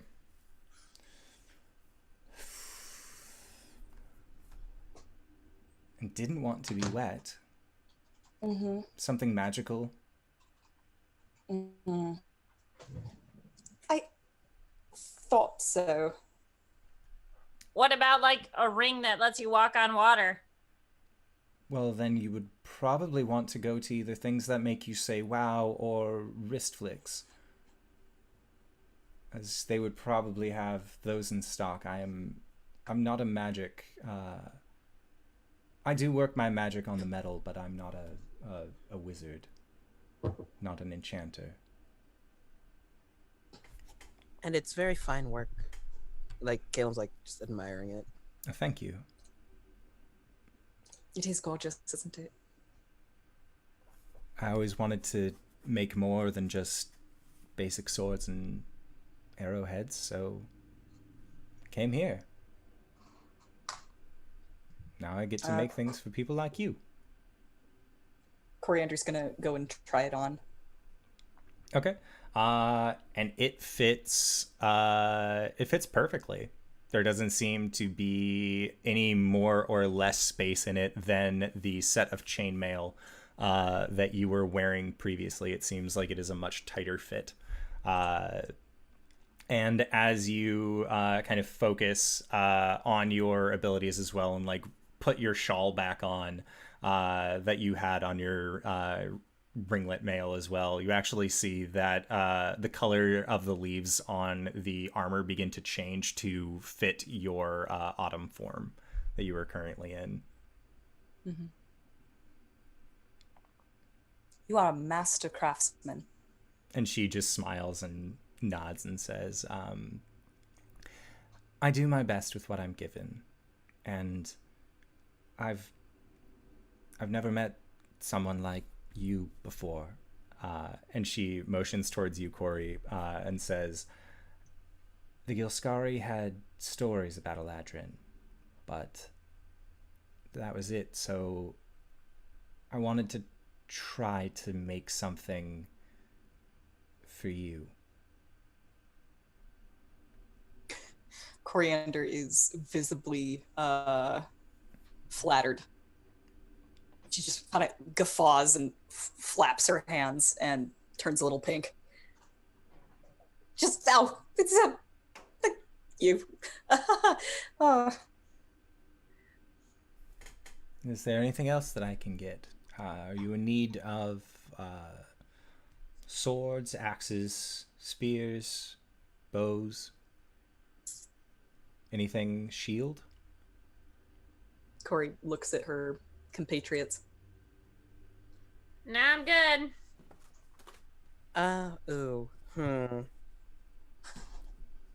Looks down at his shield. I'll think about it. I might be back. Well, you'll know where to find me. And Coriander. Cori, what are you planning on doing with your chainmail now that you've found yourself in scale? Oh, I don't know. Do you have any purpose for it? I will find one. But, I can give you 20 gold pieces for it. I will gladly sell this. I should handle my part of the bargain as well, and she'll pull out a bag of 250 gold. Okay. Yeah, and she happily accepts your money, and she will just take 20 out of that and hand it back to you, and then take the coins in the chainmail. That was made by my father. I'll be sure to admire the handiwork. Oh, I do have work that I need to do, but it was good of you to stop by. Thank you. And is there anything else that I can interest the two of you in?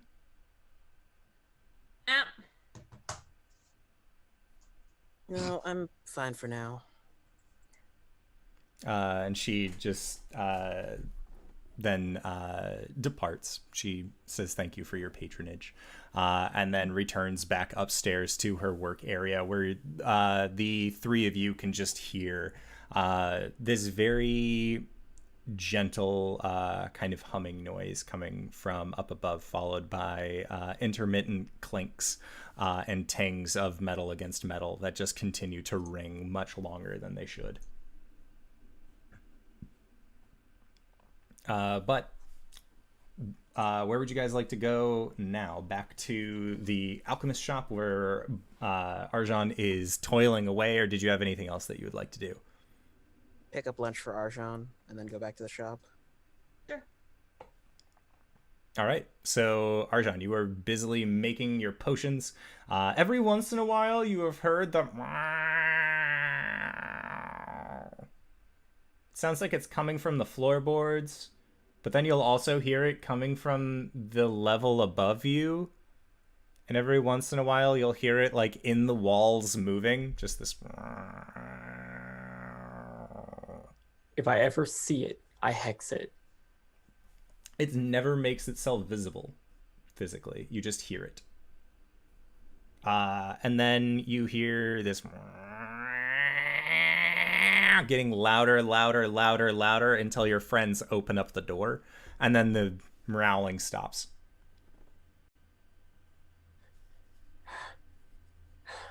Hey, you okay, Arjan? I'm not.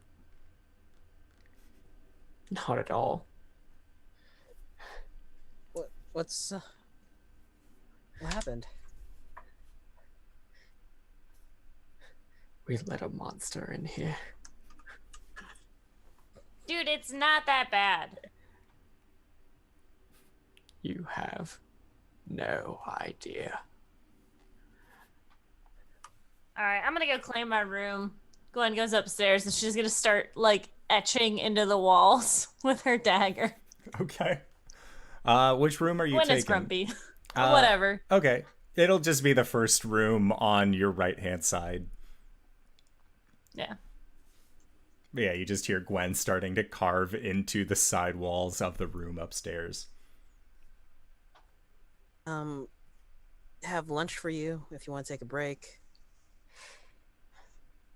I've got to get these done. Like, he looks rough. He's been working doubles. Arjan, you need to rest. Like, all of this work is probably getting to you. I'm fine. I'll be finer if we could end this beast. Just get it out. Arjan, have you slept at all? Yes. Have you slept enough? Well, see, here's the thing. Do we hear that? Yeah. Everyone in the house hears that noise. Divine sense. Okay. Hold on, does that allow me to... I think it might just be things that I can see. Yep. Hold on. You can sense anything affected by the Hallow spell or know the location of any celestial fiend or undead within 60 feet that is not behind total cover. Your divine sense does not fire off. Coriander just kind of looks around suspiciously. I'm gonna cast Detect Magic. Do I have that still? Yes. So, Caelum takes 10 minutes scrawling in chalk on the floor, and then boop. The potion bottles light up. Yeah, Right. because they're magic. But you get a sense of some kind of magical entity about 15 feet below your shop. And it just sort of, like, there's no, like, form to it. It just sort of seems to be this mass.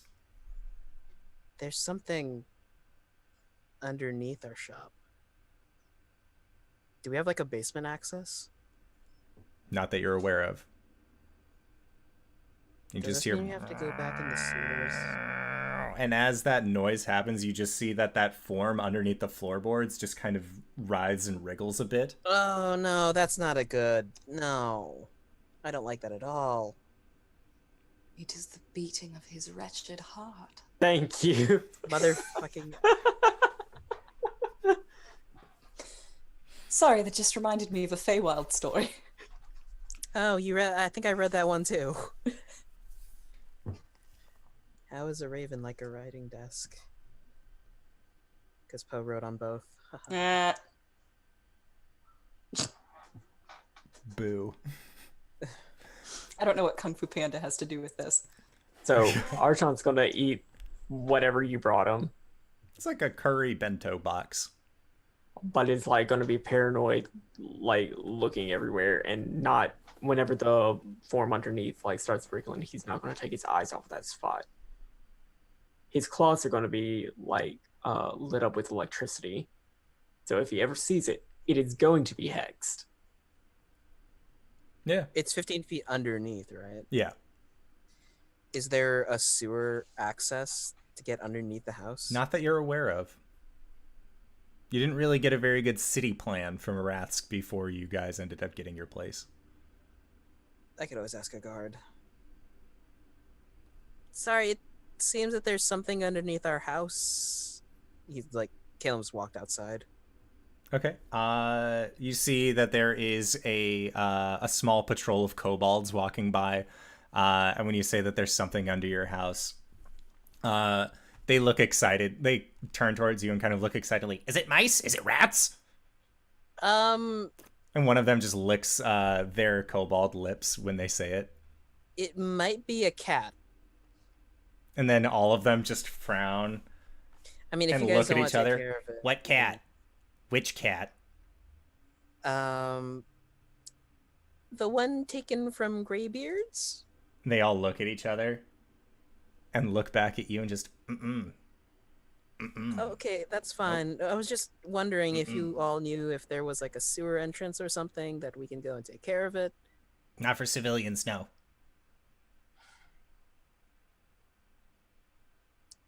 Do I have to file some paperwork about this? Okay. If possible, just have it dropped off. We'll send one of the couriers. Thank you guys. They just kind of nod, and then one of them extends his hand out towards you. Oh, how many of them are there? There are 3 of them. One. He pulls out 3 silver and drops it. They just take the money, look at it, and hands 1 silver to the others. And then they all continue marching off. Industrious little folk. Okay, guys, it's gonna take us a while to get underneath the house. Legally. Arjan, if I find you prying up the floorboards in the middle of the night,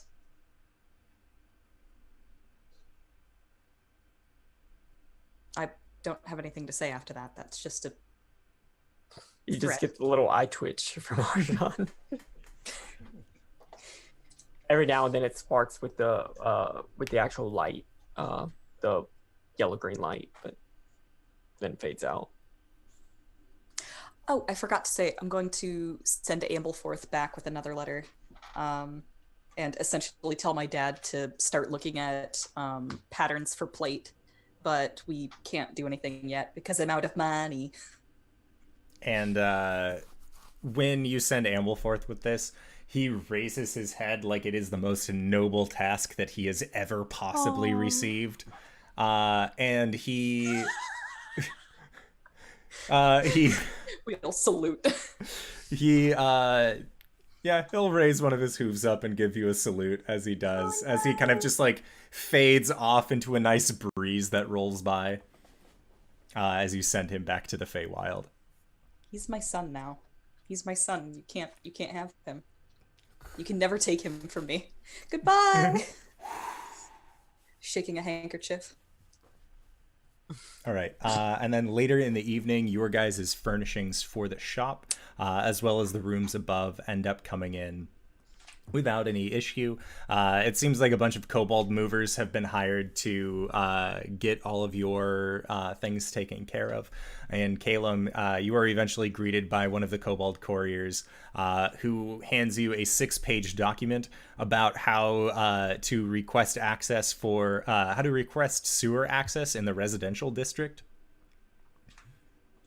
And then extends his hand out up towards you expectantly. Drop a silver. He takes the silver, puts it back into his pocket, and then just scrambles off.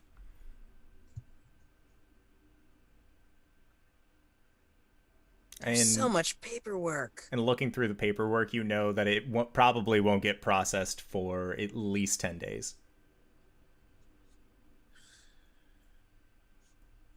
Well, it's whoever's running the shop's problem after that.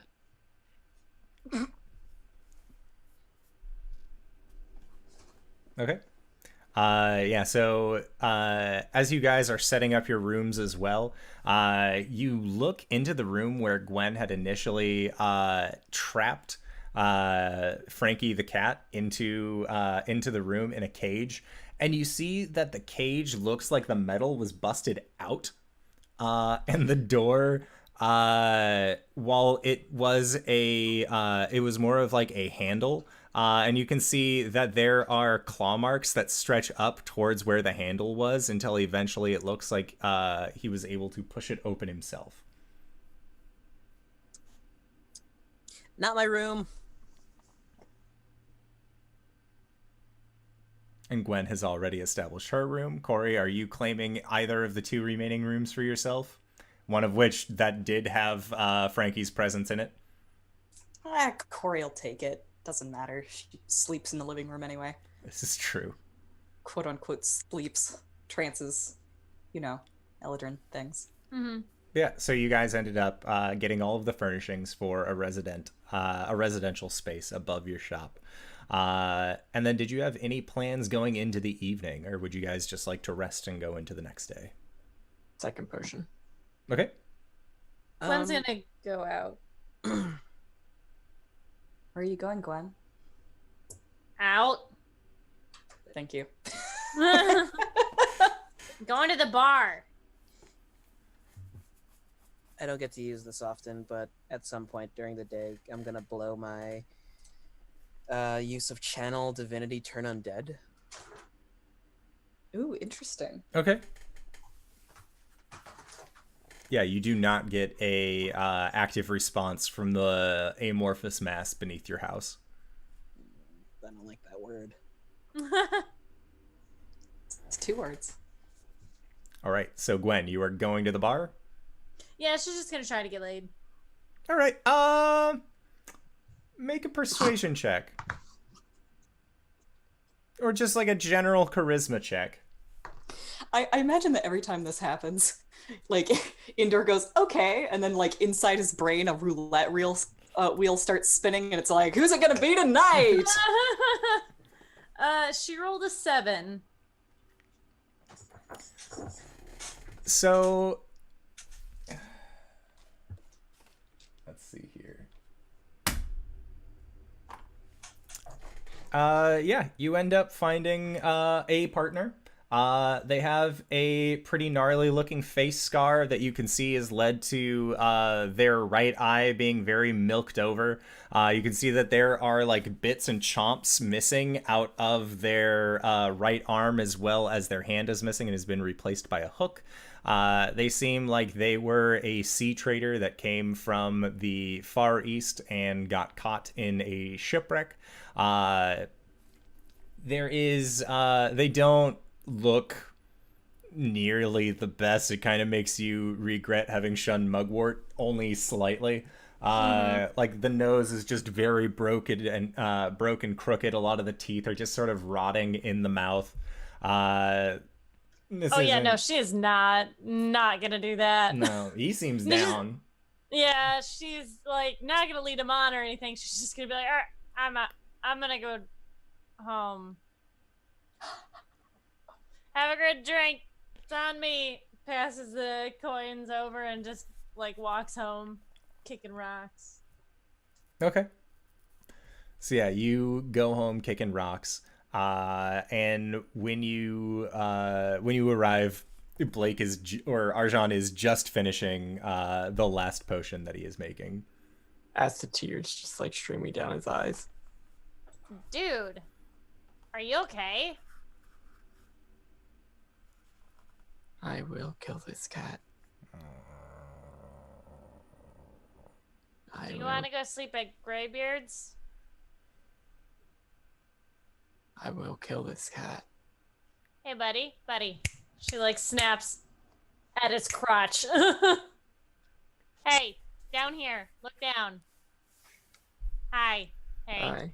Hey, Hi. buddy. Hi. You should go to sleep. Not here. I should go to sleep. You want to go to Greybeard's? You should go to Greybeard's. Did we ever pay for our rooms? Probably. DM, did we pay for our rooms? You paid for your initial trip to the rooms, but you've just kind of been crashing at his place, and he has been marking down how many days you guys have been spending there. I should go to Greybeards. All right. You need anything else, buddy? He's gonna shove into your hands 11 vials.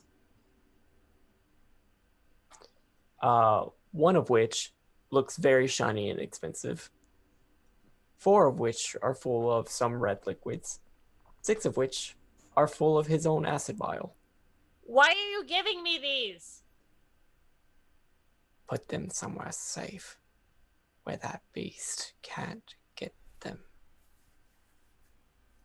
All right, dude. I will. I promise. Okay. And he's gonna just turn and walk out the door.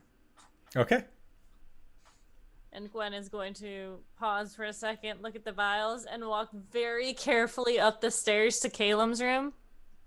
Sorry, that's 1 potion of vitality, 4 potions of healing, and 6 acid vials. You keep track of that.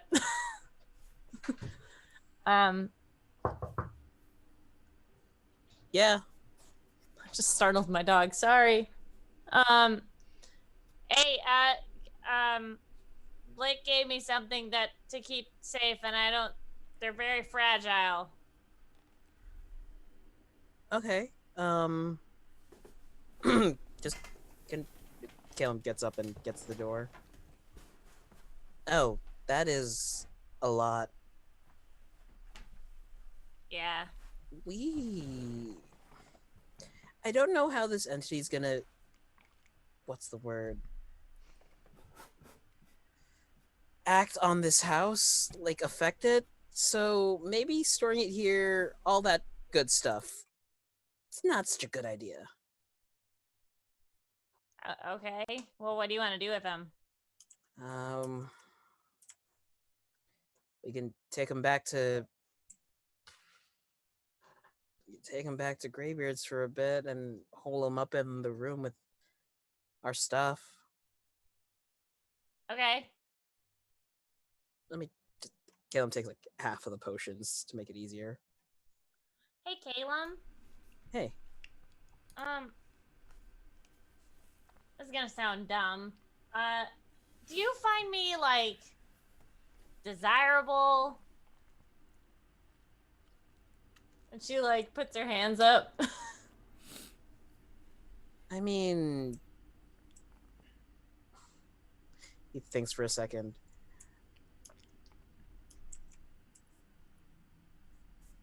In some cultures, yes, you would be fairly attractive. Do you find me desirable? Not like you want to bang me, because I know you don't, but like if you didn't know me.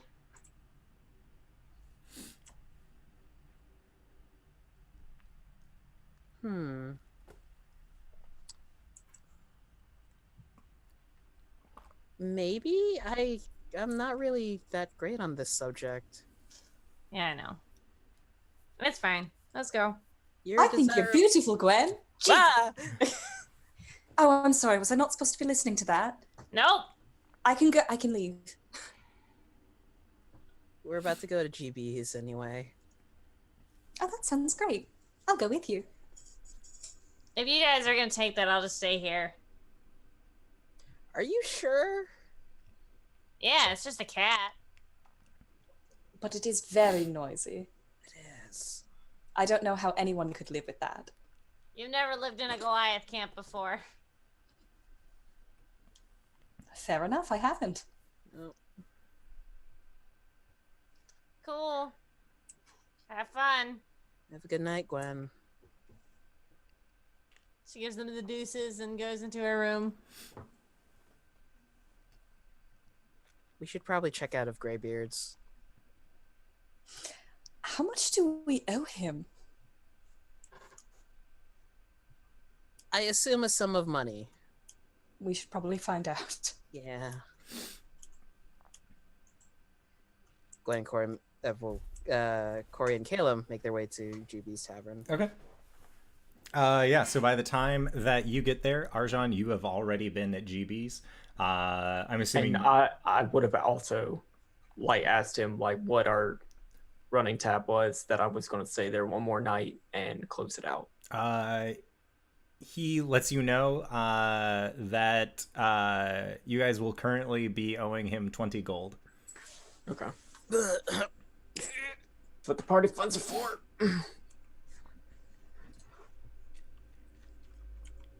We don't know anything. Yep. So you pay him. He accepts your funds, no problem. And then wishes you the best of luck. And if you are in need of anything, that he's always on staff. He doesn't sleep, so it's very easy for him to take people's orders. Yeah, you make your way up to the room that you had before, and just, I'm assuming, pass out. Just not even bothering with trying to find a comfy place. You just plop on the bed and outie. So Cori and Caelum, by the time that you guys appear in the tavern downstairs, you have already found out that Arjan is paid for the remainder of your guys' stay, which will be into the next day. And so all of your stuff is still upstairs exactly where you left it. So it's very easy to kind of put all of the potions away without worrying too much about them. Okay.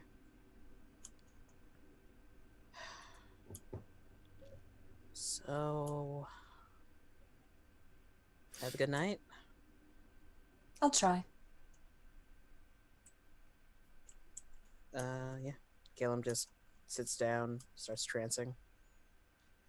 Okay. Up in the room, or? Probably in the room. We have it for one more night. All right.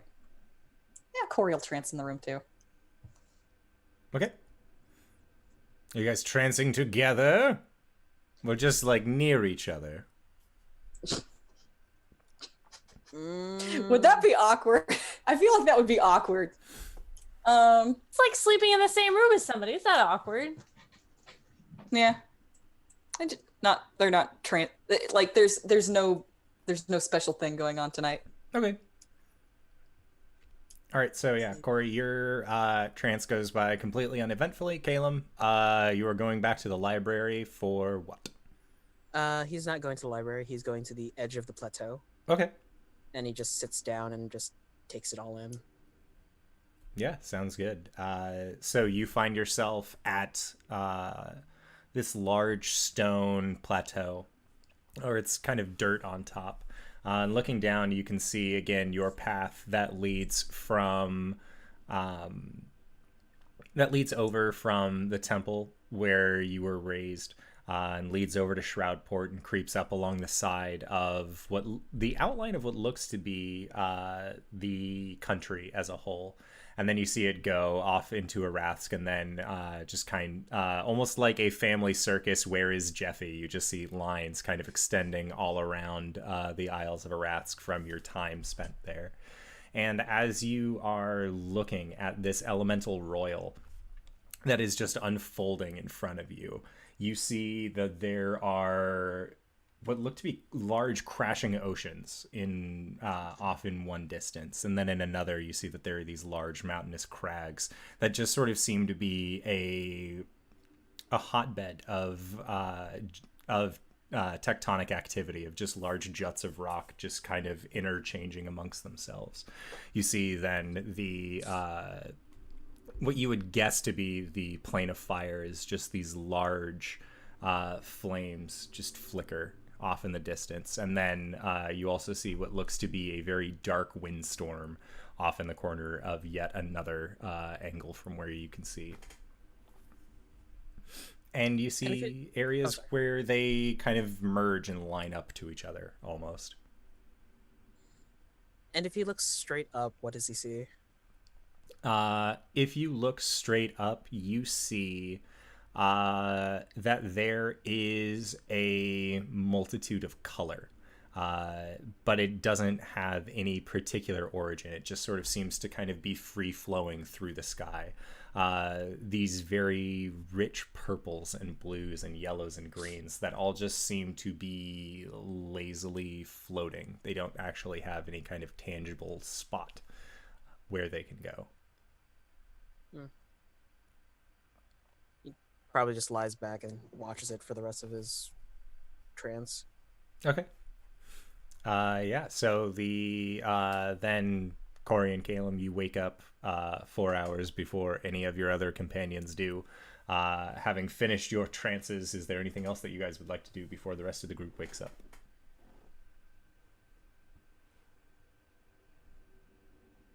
Mm-mm. Okay. So yeah, you just clear out your stuff and take it, like, make sure the room is kind of put back together, and then make sure to take all of your things from Greyboar's back to your establishment.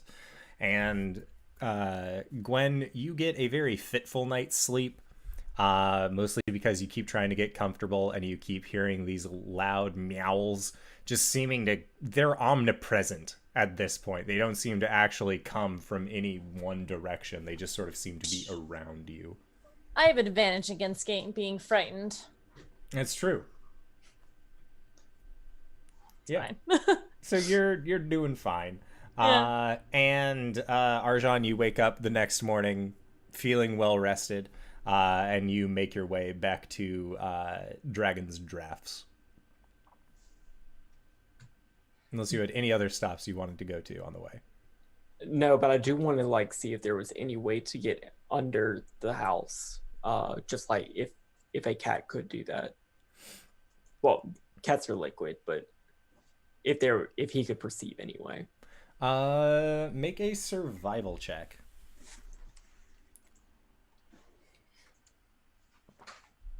I never use my blood die. Fuck. 21. Okay, so kind of following, you end up getting a pretty good lead on where this cat had gone yesterday, and you see that these little sooty black footprints lead up to a wall of your establishment that has towards the back there are these kind of there are stones that have kind of been set up into a more mason-like guard around the edges of it in case there's any kind of flooding or anything like that. And you can see that in the space right where the stone meets the wood, that the paws stop close to again and then just disappear. Light my claws. Do I see anything down there? It I see is, little eyes it is staring a back at me. paper-thin slit. You do not see anything. God. Cats really are liquid. Confirmed.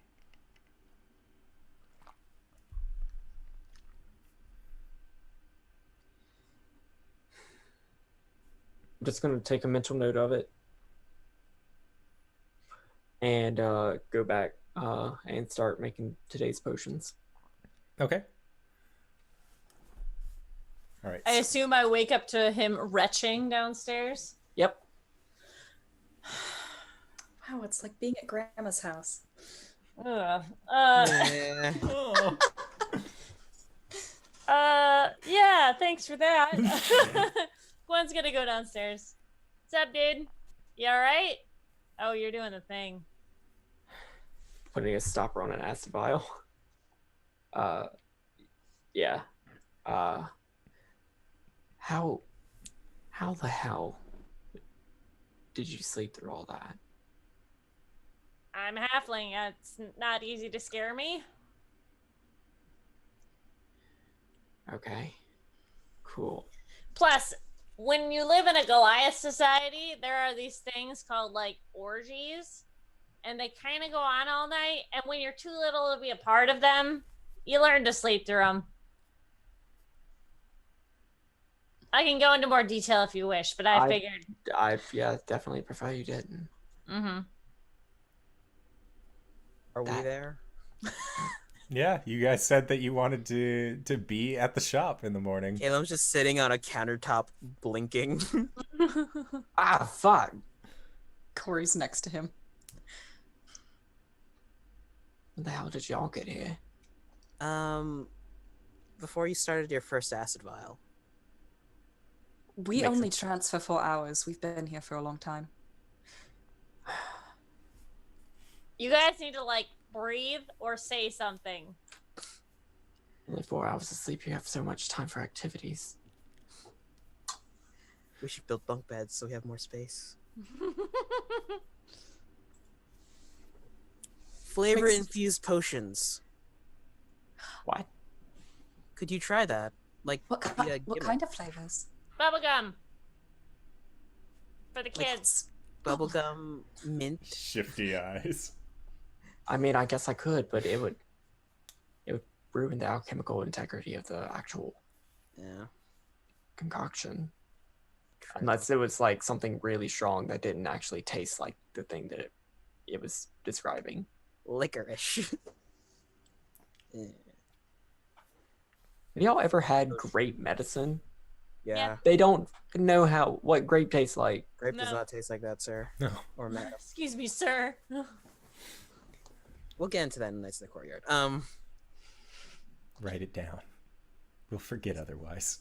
It's true. We had a Knights of the Courtyard moment a while ago, and we literally never came back to it, and it will haunt me. It's true. Speaking of haunting, you guys again hear the. We are haunted by a cat. Caelum, we have to go to work. Oh, yeah. We have in like an hour. Okay. But we Alright, need to eat guys. I breakfast. found where the cat got in. Oh? Did you guys bring me breakfast? We brought everybody breakfast. Mm-hmm. Good. Sausage egg wedges. From 4 hours ago? Here you go. Slowly put in his mouth. She looks very sad while she is eating this. It's like Does cold- Caleb have prestidigitation? No, he does not. Oh, well, there you go. He has thaumaturgy. Hubris had prestidigitation. Hmm. I can shout at it. I'm gonna be a smelly eldrin. Gross. I'm gonna be a smelladrin.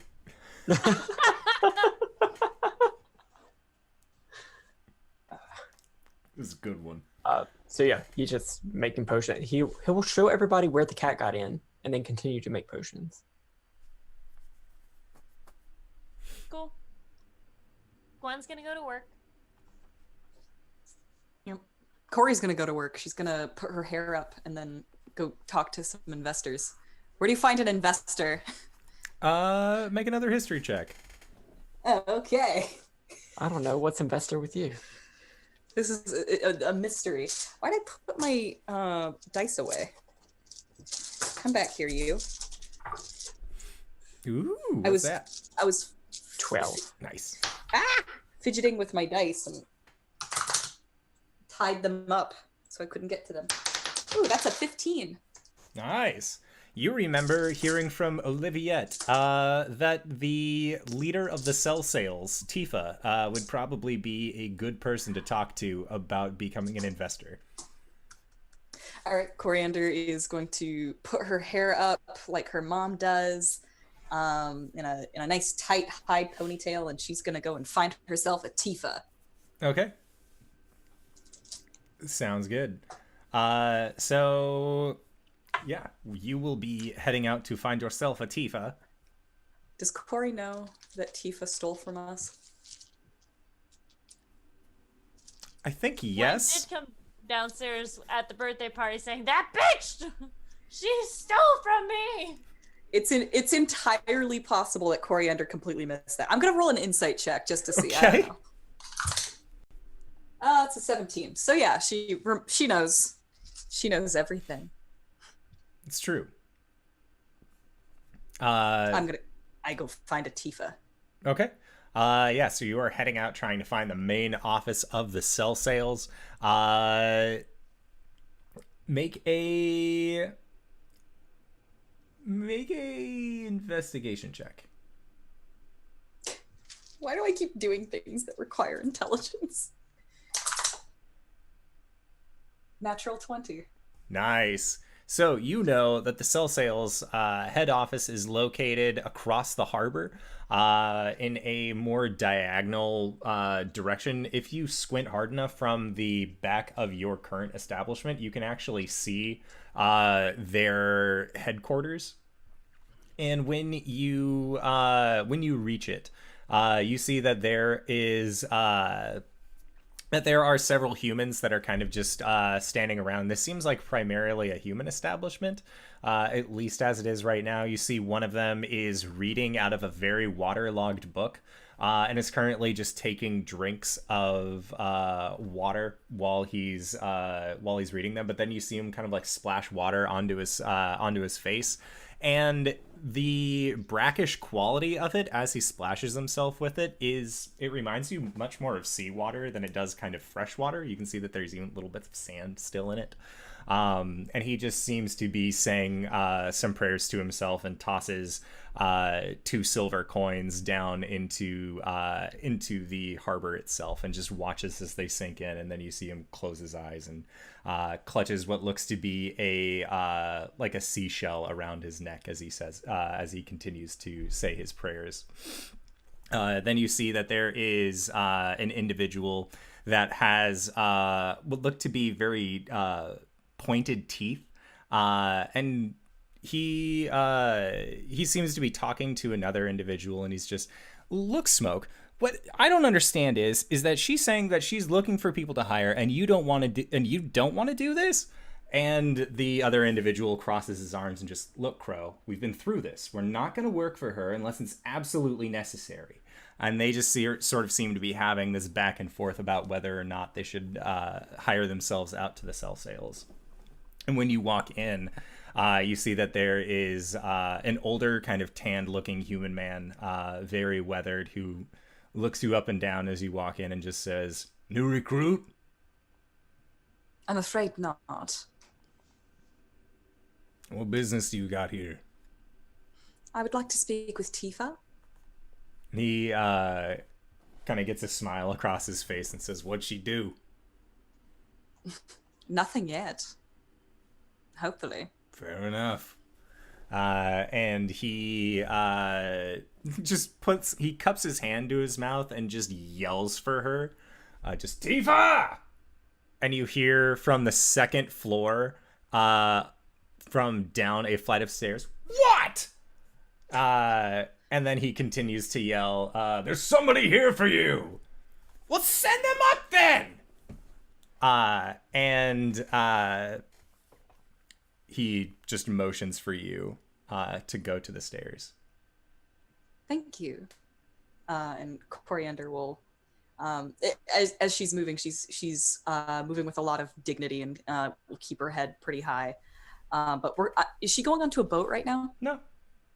No? Nope. Okay. Nope. Great. She is on land, as much as a building built onto the dock can be, and Going up to the second flight of stairs, there's no real issue.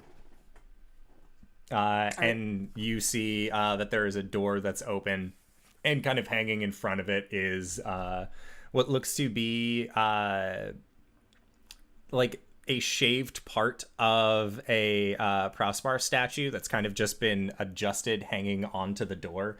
And you see above it in a on a wooden sign with handwritten letters, it says "Bad Bitch." Amazing. Bad bitch here. Cori will knock on the door. All right. And you hear, "What is it? Come in." She'll come in. And you Hello. see, as you open up the door, you see Tifa kind of lounging on a very large chair, her feet up on a desk. You see that there are a bunch of papers kind of spread out before her. Make a perception check as you enter.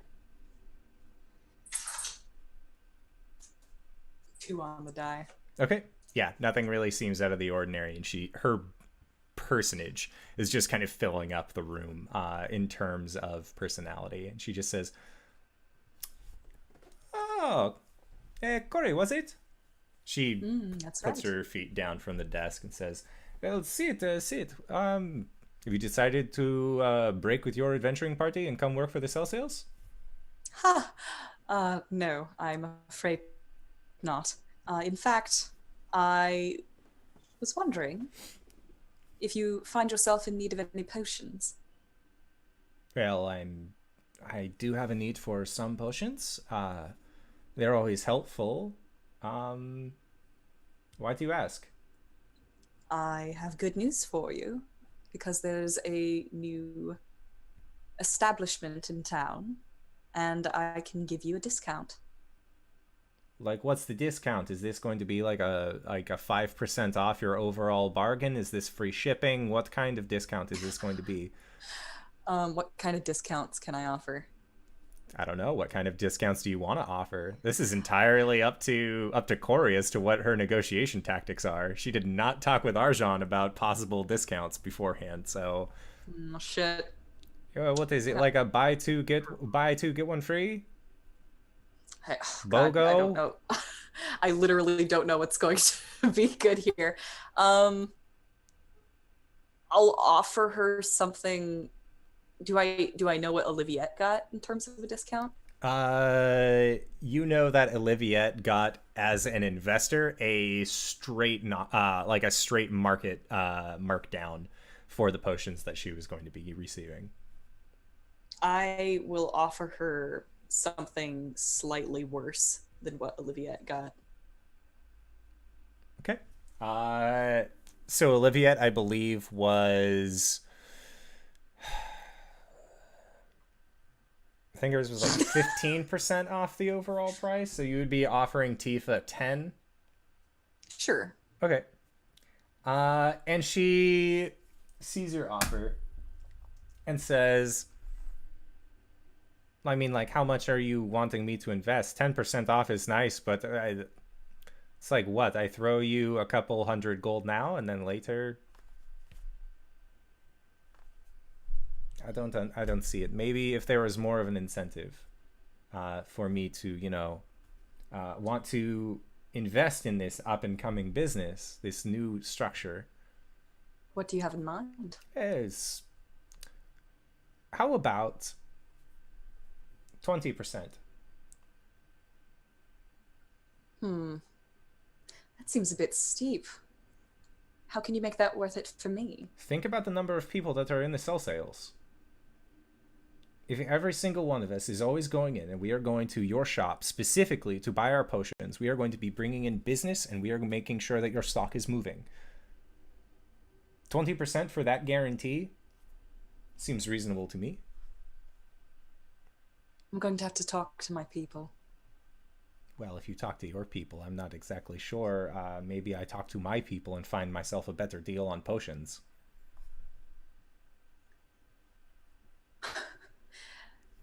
Cori knows you never sign anything immediately. I guess I'm just going to have to take that risk. She just nods and says, if that's how you'd like to do it, That's fine with me. How would you, you know what? How about this? We have a drink over it. We drop it down to 17%, 16. We get this taken care of. I can get the paperwork signed. You can get your money.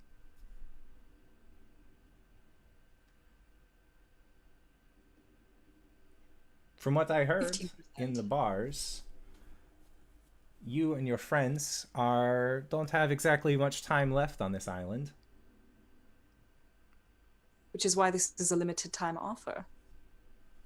So, this is a situation where beggars can't be choosers. The question here is, who is the beggar? I am not the one walking into somebody's establishment asking them for money for a product I don't have. Damn. All right, let's go have a drink over this. We can discuss this further. And she walks over to a shelf, and you see her grab a container of booze, pour it out into two small, clear-looking cups, and sets one down in front of you. It says, it's called Moonwax. I've got it imported from the mainland. I do know where she got this, though, right? Yeah, you're pretty sure. Imported. Is that what we're calling it nowadays? It is. It was entrusted to me, so I've made sure that it stays safe. I see. Coriander will drink it. Okay, make a con check.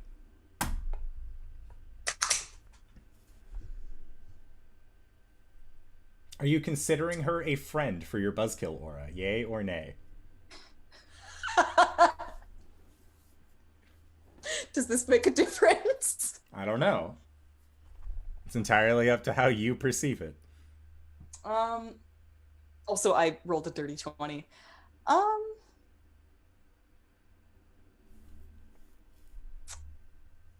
gonna say no. I think Cori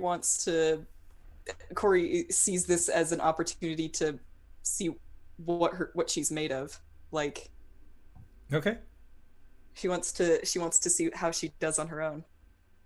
All right, so you feel the familiar taste of Moonwax, like, going into your chest. And you see Tifa just, oh, that's strong stuff. Very, very strong stuff indeed. She just kind of I'm actually very familiar with Moonwax. Oh, are you? Do you know the distributor? I do. You should get us in contact sometime. Maybe if you had distributor of this, I would be able to maybe hook you up with something. But that is a trade for a different day. What we are talking about now is potions. So, 15%. I give you money. I become investor. Who else is investing you?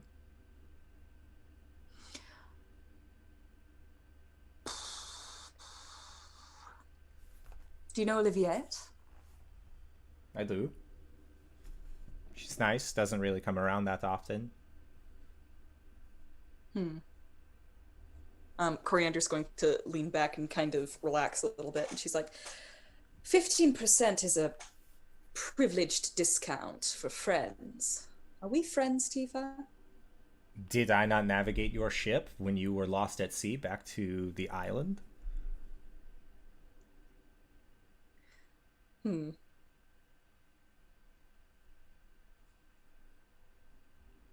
Is that something a friend would do?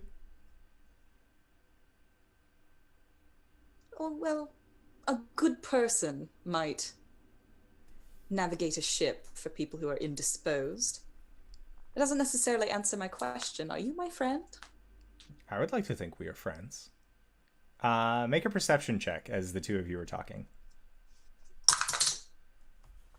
Hmm.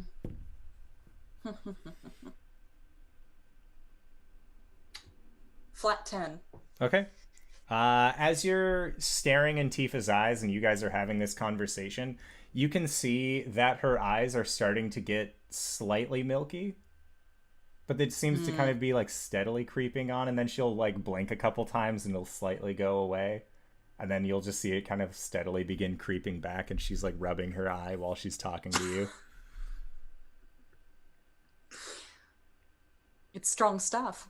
It's very strong. Very strong indeed. So, 15%. Steady business, move your stock. All right. 15. And we negotiate this again at a later date. Sure. If you're looking for another investment. But I will see to it that the coffers get enough money for this. Excellent. And Cori will actually take some initiative and pour a little bit more moon wax for herself. Okay. And she's feeling cheeky. She'll pour more for Tifa as well. Okay. Tifa does not want to lose face in front of a business partner. And she manages to like hold it pretty well. Okay. Cori gets a 14. Okay. Yeah, so the both of you manage to take this last drink. And she says,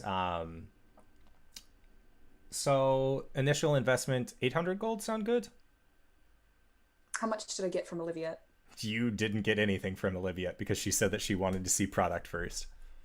Great. I'll take 800. Sure, that's fine. All right. And she will hand you a written note that says to take it to the glorious coffers, and then you can withdraw the money at that point.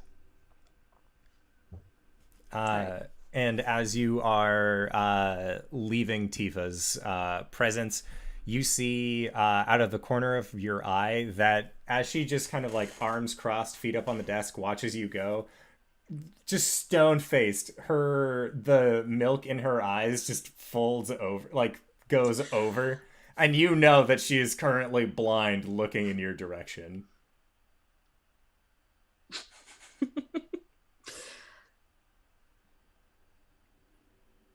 Tifa, since we're friends, Mm-hmm.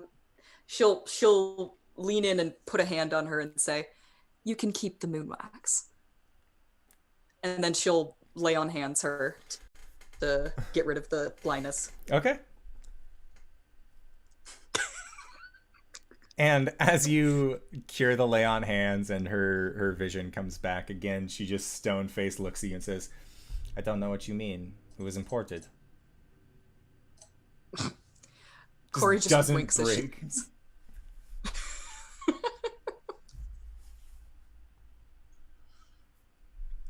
All right, so Cori, you leave after getting your investment, and then it is Gwen and Caelum as you guys arrive first thing at Things That Make You Say Wow, and this time you just hear a and then you see a curtain pull open, and Arillo versus wearing his very nice robes. Wears what looks to be almost like a bathrobe. He has a large mug of coffee that says "Kiss the Enchanter" on it, and he is just taking a sip from it and just. Good morning. You're both here on time. Great. You all right, buddy? I'm very tired, but that's besides the point. I had to make the contact for the thing you guys brought in yesterday. So today, you know what? Today we are going to try, and this might be the last thing that you guys do for me. Wait. Okay. Yeah. No, I pulled a double yesterday working on the painting thing. That counts as 2 for me, so I'm feeling plucky. It's 2 for you both as well. Still be here at 10 o'clock tomorrow morning. You guys can then just leave. That's fine. But yeah. We go, sorry. And he snaps his fingers, and you see his bedrobe changes into a very nice robe. His face is completely scrubbed, his hair is completely changed over, and he just stands before you, arms out, his coffee mug getting thrown as he extends his arms out, and as you watch it sail and crash down onto the ground, you feel the floor rumbling beneath you as the liquid from the coffee mug then turns into what looks to be a old portcullis with a gate that is raised and a set of stairs leading down. And he says, "Now, if you'll just follow me." Different every time, huh? Every time. Cool. Gwen walks down. Yeah. All right. And so as you guys make your way down, he says, "So, I'm sure at this point you've all seen some pretty wild things. Maybe some things that make you say, and he prestidigitates the word wow above his hands. Just, but have you ever seen a giant before?" Yes. Really? Like a live one? Yes, like a live one. Oh, no. You've seen a Wait, dead is the one. Goliath a giant? No, they're like half giants. What about a Cyclops? Close, but still not a giant. Giant I've seen kid? the bones of a giant. Where? Up in the north. You said that you would get me an inn up there, and I'm still expecting it, maybe. You said you didn't want to set up shop because they're moving all the time. Yeah, but like, if you can find me a sweet locale, we can talk about it. Franchise opportunities, lady, don't you get it? Call your Ah. shit, dude. Sorry, I'm on my third cup of coffee, and I no longer feel awake, but I can feel the skeleton inside of me just vibrating a lot, and I really don't like that feeling. So, Me neither. I'm going to make it very, very easy for the two of you. Do you like games? Yes. Do you like to gamble? Yes. Are you good at it? My track record says no. Because there is a giant that I have been in contact with who is willing to trade some of his toenail clippings. Caelum, you can try out your giant. I can't speak giant. You can while we're there. While you're there, Oh, specifically. I can speak giant already. Well, then just speak giant regularly, and I'm sure it'll just seem fine. Yeah. There. So, what I'm going to need you to do, and as you guys have been talking and continued walking through now, this almost... It's irregular seeing all of the different Arillos passing by behind you, but at this point it's just like, just keep focusing forward. Don't look anywhere else. And you guys get to the transport chamber that you've been in before. And he says, "Now, I will warn you, part of the whole gambling thing, how do you guys, like, how do you do with feet stuff? Like, on a whole?" It's fine. I live most of my life near feet, so... If we show too much of it, we'll get banned. Oh, I am well aware. We make sure to censor everything that goes onto our witch servers. Believe you me. Now, he likes to... You know what? He just likes to gamble. What- He changes things a lot as to what he's asking for. He might have You're gonna repay us, right? Oh, he doesn't gamble with money. Oh. Time is usually what he gambles with. Okay. Oh, goody. I just got back to the sage. Oh, no, it's usually nothing more than like a gala or something. It's very, very quick that he'll need you. Like as an escort? You know, it's better to hear it from him than me. Are you all ready? Yeah. And he just stands at the edge with his pull lever. And he says, I'll be seeing you then, and Wait, how many toenails? I just need the one. If you guys want to keep playing for more, that's totally on you, but I've heard that the stakes of the game increase exponentially the more that you play. Cool. All right, well, have fun, kids! And he throws the lever again, and you hear that same money noise. That ka-ching.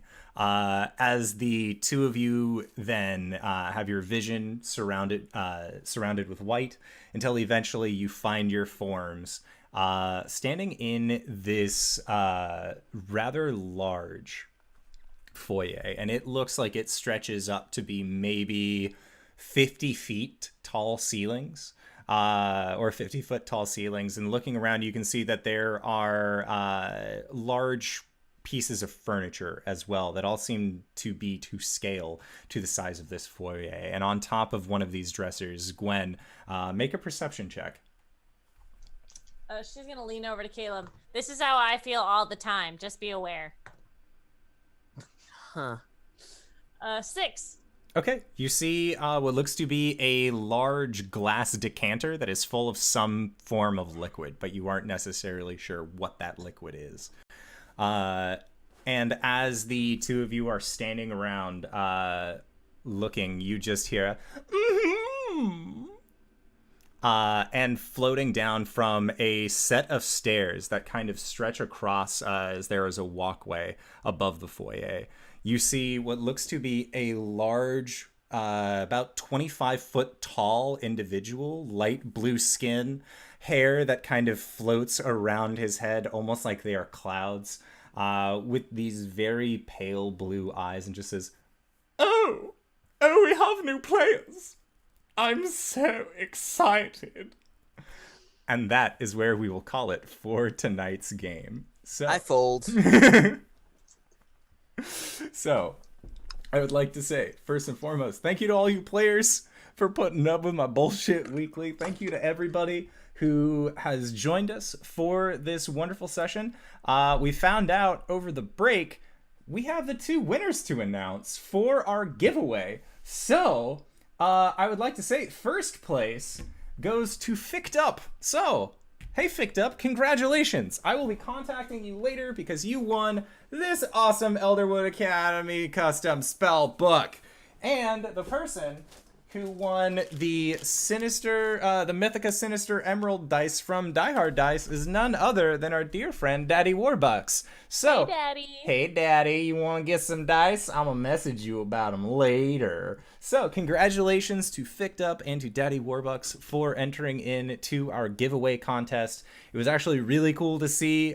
We started off 2 weeks ago with 250 followers saying thanks, and now I get to say thank you to 280 followers. So, I don't know where 30 of you came from, but I appreciate it. So, speaking of people that I appreciate, RJ, where can we find you? What do you do? Me appreciated. Yeah. What universe is this? Because you get Hey, to play everybody. in my game. No, thank you. Hey everybody, I'm RJ here on the channel, but you can catch me at RJustice282 on Twitter and Twitch, where I tweet about the nerdy things in my life and call for raid help on my mobile games. I just attached that. I sometimes stream. Tomorrow, I think I'll be streaming some Minecraft. You can catch me here tomorrow also as well on the Tuesday night game, Curse of Strahd, run by the lovely Danae Keener, as our Ranger Human Speedy, and also over at Pro Restar's channel Sunday at 8 p.m. EST as the Inquisitive Robot G3. All right. LB, where can we find you? What do you do? Hi, I'm LBHackEmUp. You can find me here Mondays and Tuesdays. Curse of Strahd, I will be playing Silmi, the disappointment of a sister. And then on Sundays you can find me. You know, I was thinking on Wednesday I might stream some Overwatch. Who knows? And then on Sundays you can find me at 5 p.m. Eastern Standard Time. We are playing on Encounter Roleplay's channel. We are playing our first game I'm so excited to just finish my character's backstory thanks to Indoor. She's pretty good. And then on later you can find me with RJ at Pro Restarter at 8 p.m. Eastern Standard Time, and I play the creepy Medusa mad character Ophi. Yes. Cyberwolf, where can we find you? What do you do? You can find me at Cyberwolf1201 on the Twitters and the Twitch. On the tweeters, I tweet either just random shit posts that may or may not involve Travis Willingham, or just like whenever I go live on twitch.tv/Cyberwolf1201, where right now every Saturday for the foreseeable future, I am playing through Horizon Zero Dawn. I have no idea what's happening in this game, and I have no idea what the lore is. But y'all know, I like finding some lore. And I play very badly. I think I rolled off the cliff within the first 4 minutes of actual gameplay of the game. You can find me here every Monday, where I play the thing that you just saw me play. Last Tuesday, I played in the Curse of Straw game. You should watch that. It was good. It was good. Well, I hope it was good. It was. And that's all I'm doing in RPGs right now. But you should also follow Open for Adventure, because they're doing good stuff too. Yeah. Yes. That's all I got. I will be in Saltmarsh. Yes. When the book comes out later this month. And then I'll, do the same thing I did for Waterdeep, which was have less than 24 hours to prep for it. And it'll be fine. Oh, and I got a YouTube. It's got a bunch of gobbledygook. If y'all could subscribe so I can change that god-awful URL, that'd be great. That's where I would post Let's Talk About It, which is the podcast that Kyle with an N and I do, where we get drunk and talk about it. I'm going to have an episode edited at a point. I don't know. It's been recorded. It'll get up soon. That's all I got for real. Okay. Bye-bye. All right, and Danae, where can we find you? What do you do? My name's Danae Keener. You can find me at DanaeKeener.com. I do nerdy drawings mostly related to D&D, including this game. I did a drawing today of Gwen with a hairstyle that may or may not be canon. We're going to have to talk about it. But you can go and have a look at it at DanaeKeener.com. Also, I'm going to be running Curse of Strahd tomorrow. Blah, blah, blah. God damn it. It's the idea of Strahd going blah, blah, blah as he continues. Taking Strahd seriously. That is the goal of Tuesday nights. Hi, Mark. And hello, everybody. If you have made it this far and don't know who I am already, hello. I am the Indoor Adventurer, and you have been watching Indoor Adventures, a D&D/tabletop RPG stream that goes on every Monday, Tuesday, Wednesday, Thursday at 5:30 p.m. Pacific Standard Time. Monday, we got our homebrew campaign. Tuesday, we got Curse of Strahd. Wednesdays, we got our one-shot Wednesdays, which are super cool. I always enjoy them because they are community-based. So a bunch of different people that are fans of the show also get an opportunity to play. And I've also been talking with Jordan of Forgotten Realms Explained, as on their show, Saturday Morning D&D Show. He mentioned making a hack of Kids on Bikes for the Harry Potter universe called Kids on Brooms. So he has agreed to run a Kids on Brooms game for the channel once he finishes playtesting it later. But we are working together to get this going, and that's going to be on a one-shot Wednesday. So I am very excited about. Also on Thursdays coming up, we are going to be having our Ghosts of Saltmarsh game that has Cyberwolf, Kyle with an N, my good buddy Reevesbot, as well as Where's My Dingus. So you can find all of those wonderful people later this month, hopefully on a ship setting out somewhere off the coast of the Forgotten Realms, or if it's incredibly modular, Hello, homebrew world. Welcome to Saltmarsh. We're fucking doing it, I suppose. But I'm very excited for all of those things. And also I am excited for our Patreon-supported podcast, Nights in the Courtyard, which, hey, guys, if you want to or are thinking about making a Patreon, like, do it today, because the new payment model rolls over tomorrow where they're changing things. But if you made a Patreon beforehand, they're grandfathering in all the old payment stuff. So if you're listening this and it's tomorrow, I'm sorry. But for all of those of you who are watching live, you should do that because it's an important thing. Even if you don't ever plan on doing it for like years, just get it while you can. But we have a Patreon. You can find that at patreon.com/indooradventures. The same kind of place where you can find after shows. Sometimes we'll post prose that we've worked on, whether it's letters or synopses, or a variety of other things. I'm going to be working on making buttons and stickers that I can possibly send out to people. So I have a button maker, but it's sat on my shelf for a while. So I'm going to do that because I want to bring things to Gen Con where you can see all of us. It'll be cool. Dang it. But again, we are going to be going into Nights in the Courtyard, our Patreon supported after show, where we're going to answer questions not only from the community, but also from awesome people like you. As on top of answering each other's questions. I was going to say on top of each other, but that's a different Patreon supported podcast that you guys could listen in on for additional money. I don't know when it's going to happen, but maybe it'll happen. Maybe. Alternate world coffee shop adventure. So with that in mind, guys, thank you so much for playing in these games every week, and thank you to everybody who decided to stop by. It was really cool seeing such an awesome turnout, and we will see you guys next week. All right, everybody. Bye-bye. Goodbye.